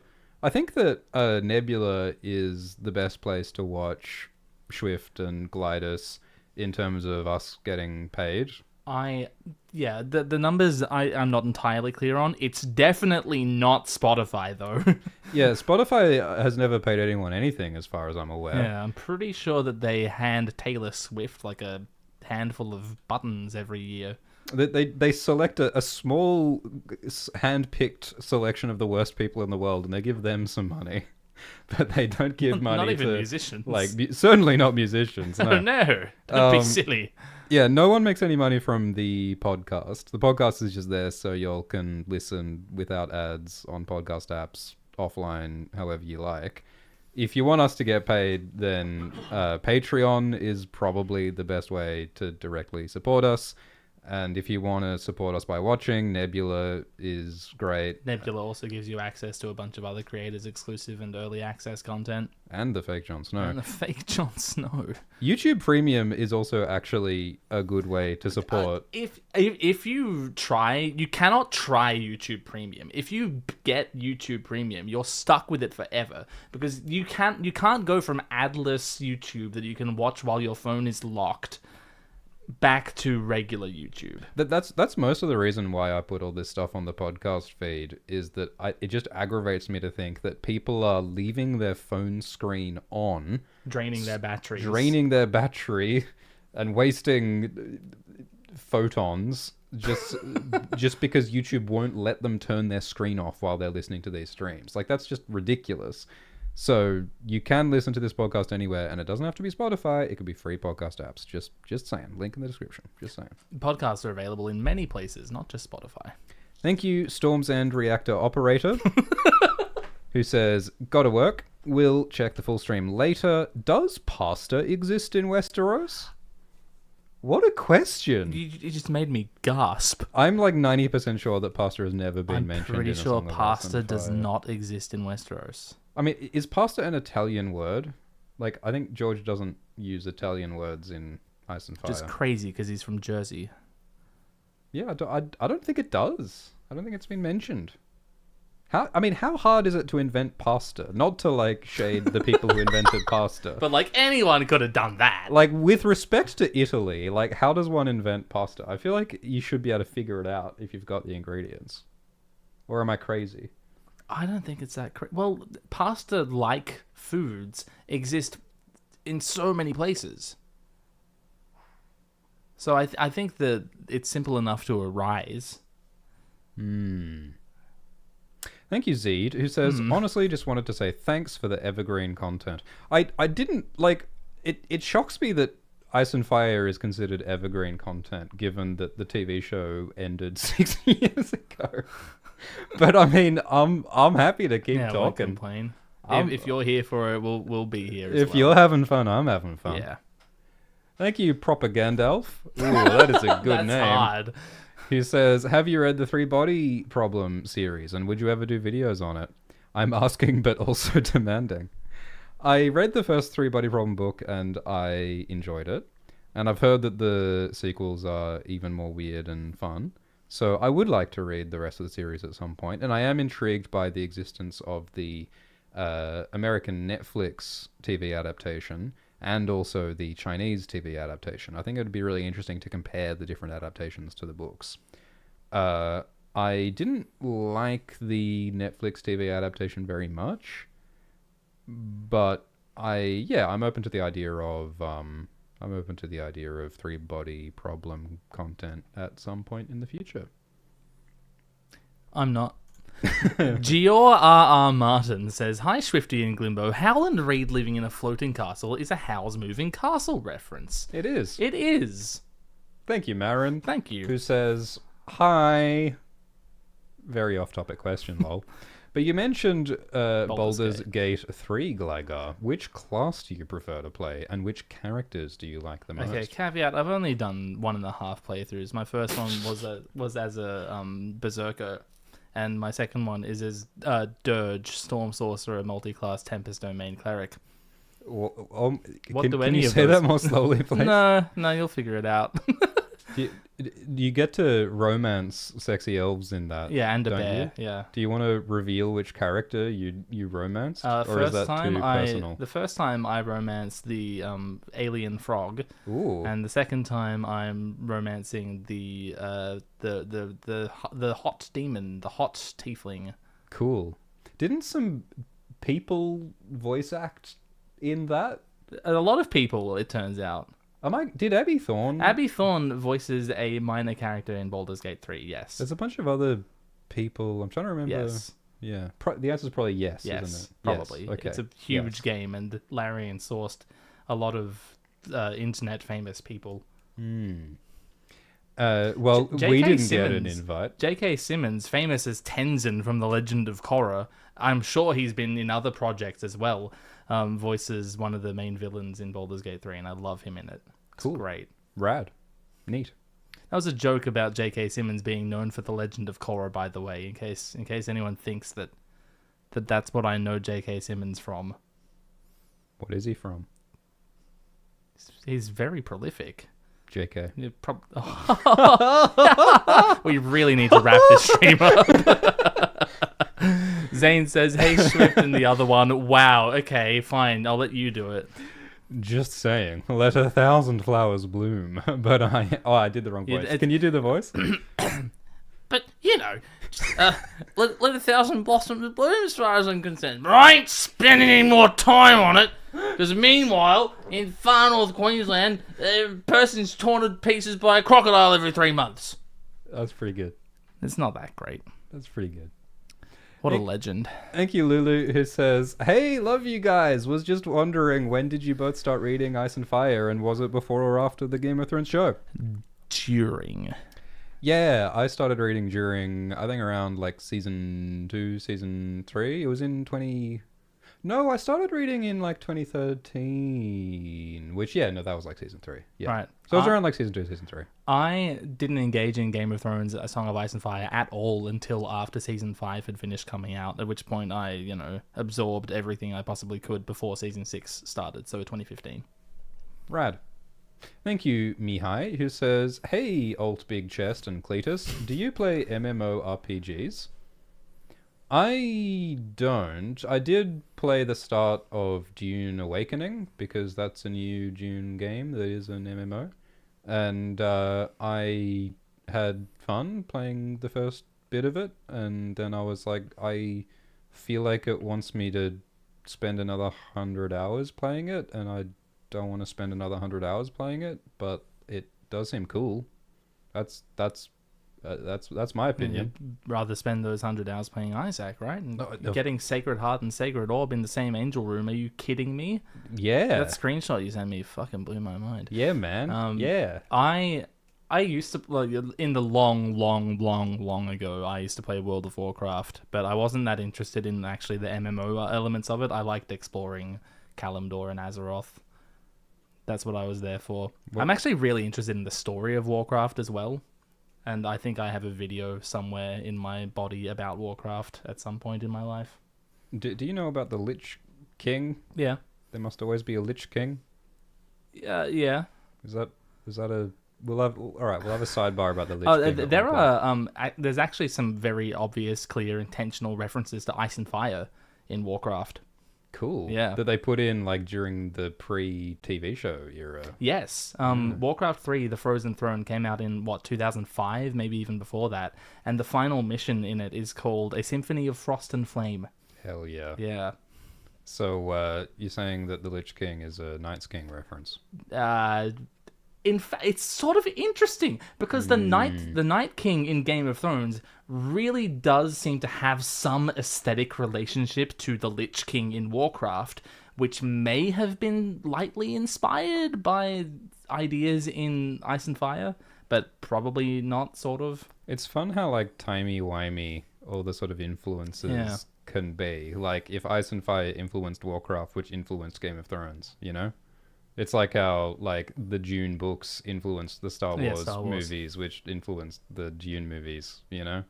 Things get all circular. Turns out the culture is just the one big piece of art. We're all eating out of the same trough, like a big human centipede of art. Wow, that's really beautiful. Thanks. I love art. Thank you, Dead Plants Club, who says, winter lasts a long time. Does scurvy exist in Westeros? Do lemon trees grow in snow? Oh my god, you don't need to bring up fucking lemon trees. I mean, Winterfell and Castle Black, no, just Winterfell makes a point of having a greenhouse to grow plants during winter, but like most people wouldn't have access to that. So I guess Westerosi just have like a mutant resistance to scurvy, or they, you know, build up all their vitamin C during summer. I don't know. I don't know much, but it does seem like the whole idea of unpredictable multi-year winters probably make no sense. It seems to make civilization completely untenable. Yeah. And I guess some people argue that that's why Westeros is technologically stunted compared to our world after thousands of years, and in fact seems to have regressed over thousands of years technologically, and maybe the winter's a part of why. But lemons, they're not growing in snow. Yeah, let me tell you that. They're not growing in Bravos. No, dear me, no. Thanks, Roofs, who says, hey, Schwertfinch and Glythornchen. Sorry I'm late, but I was hoping for the continuation of this. Love your content. Glad we could help. Thanks, Kirk Novak, who says, sometimes it's better when things don't conclude. A lot of things I loved concluded, and nobody talks about them anymore. That's an interesting point. Yeah. Thank you, Disco Grass, who says, hey guys, not actually expecting it to happen, but after Gladys's video the other day, I was curious. I made a video, that's crazy. Which House of the Dragon cast crew members would you most like to get on the podcast? And which theories would you pitch them? Yeah, who would be fun to chat to? Do we know if many of the House of the Dragon cast are fans of the books? I don't think there are a few who seem to like know the books intimately enough, like Fia Saban and Matthew Needham? ? Yeah, most of them seem to be not super aware of the books. Not that that's a prerequisite. Yeah, that's absolutely a choice of theirs to make as actors. In fact, quite a lot of actors think that it's not their place to become more well-informed on the source material. Their job is to perform what the writers have given them. Yeah. I think that Tom Glencarny sounds like a fun guy I feel like I could with. vibe with Tom Glencarny, yeah. It would be fun to talk to a Blackwood, mayhaps. It mayhaps be fun to talk to a Blackwood. Oh, yeah? But we shall see. I think Gail Rankin would be cool to hang out with. Oh, can we please talk to Gail Rankin? Hell yeah. I want to know what that like blood stuff that she had to like taste. I want to know what that was and what it was. It like strawberry sauce or something? I would love to spend an evening with the dog, the blood Cheese's dog. Cheese's dog. Yeah. We'll do an interview. Yeah. A woof interview. Woof. Cool. Oh my god, we actually did it. We did it. I think it's time to wrap up this live stream. Oh, I so need to piss. But thank you, everybody, so much for hanging out. This was fun. This was fun. We should do this more often. We've created this wonderful and bewildering alignment chart. That I'm sure everyone agrees with completely. Please tell us in the comments what our most wrong opinion is, in all caps. And like and subscribe. And if you'd like to support our channels, you can do that on Patreon or Nebula. And if you'd like to lie on the floor and sing, you can do that. Go ahead and do that. We won't stop you. Yeah. But most of all, just, be rad to each other. You got anything to add?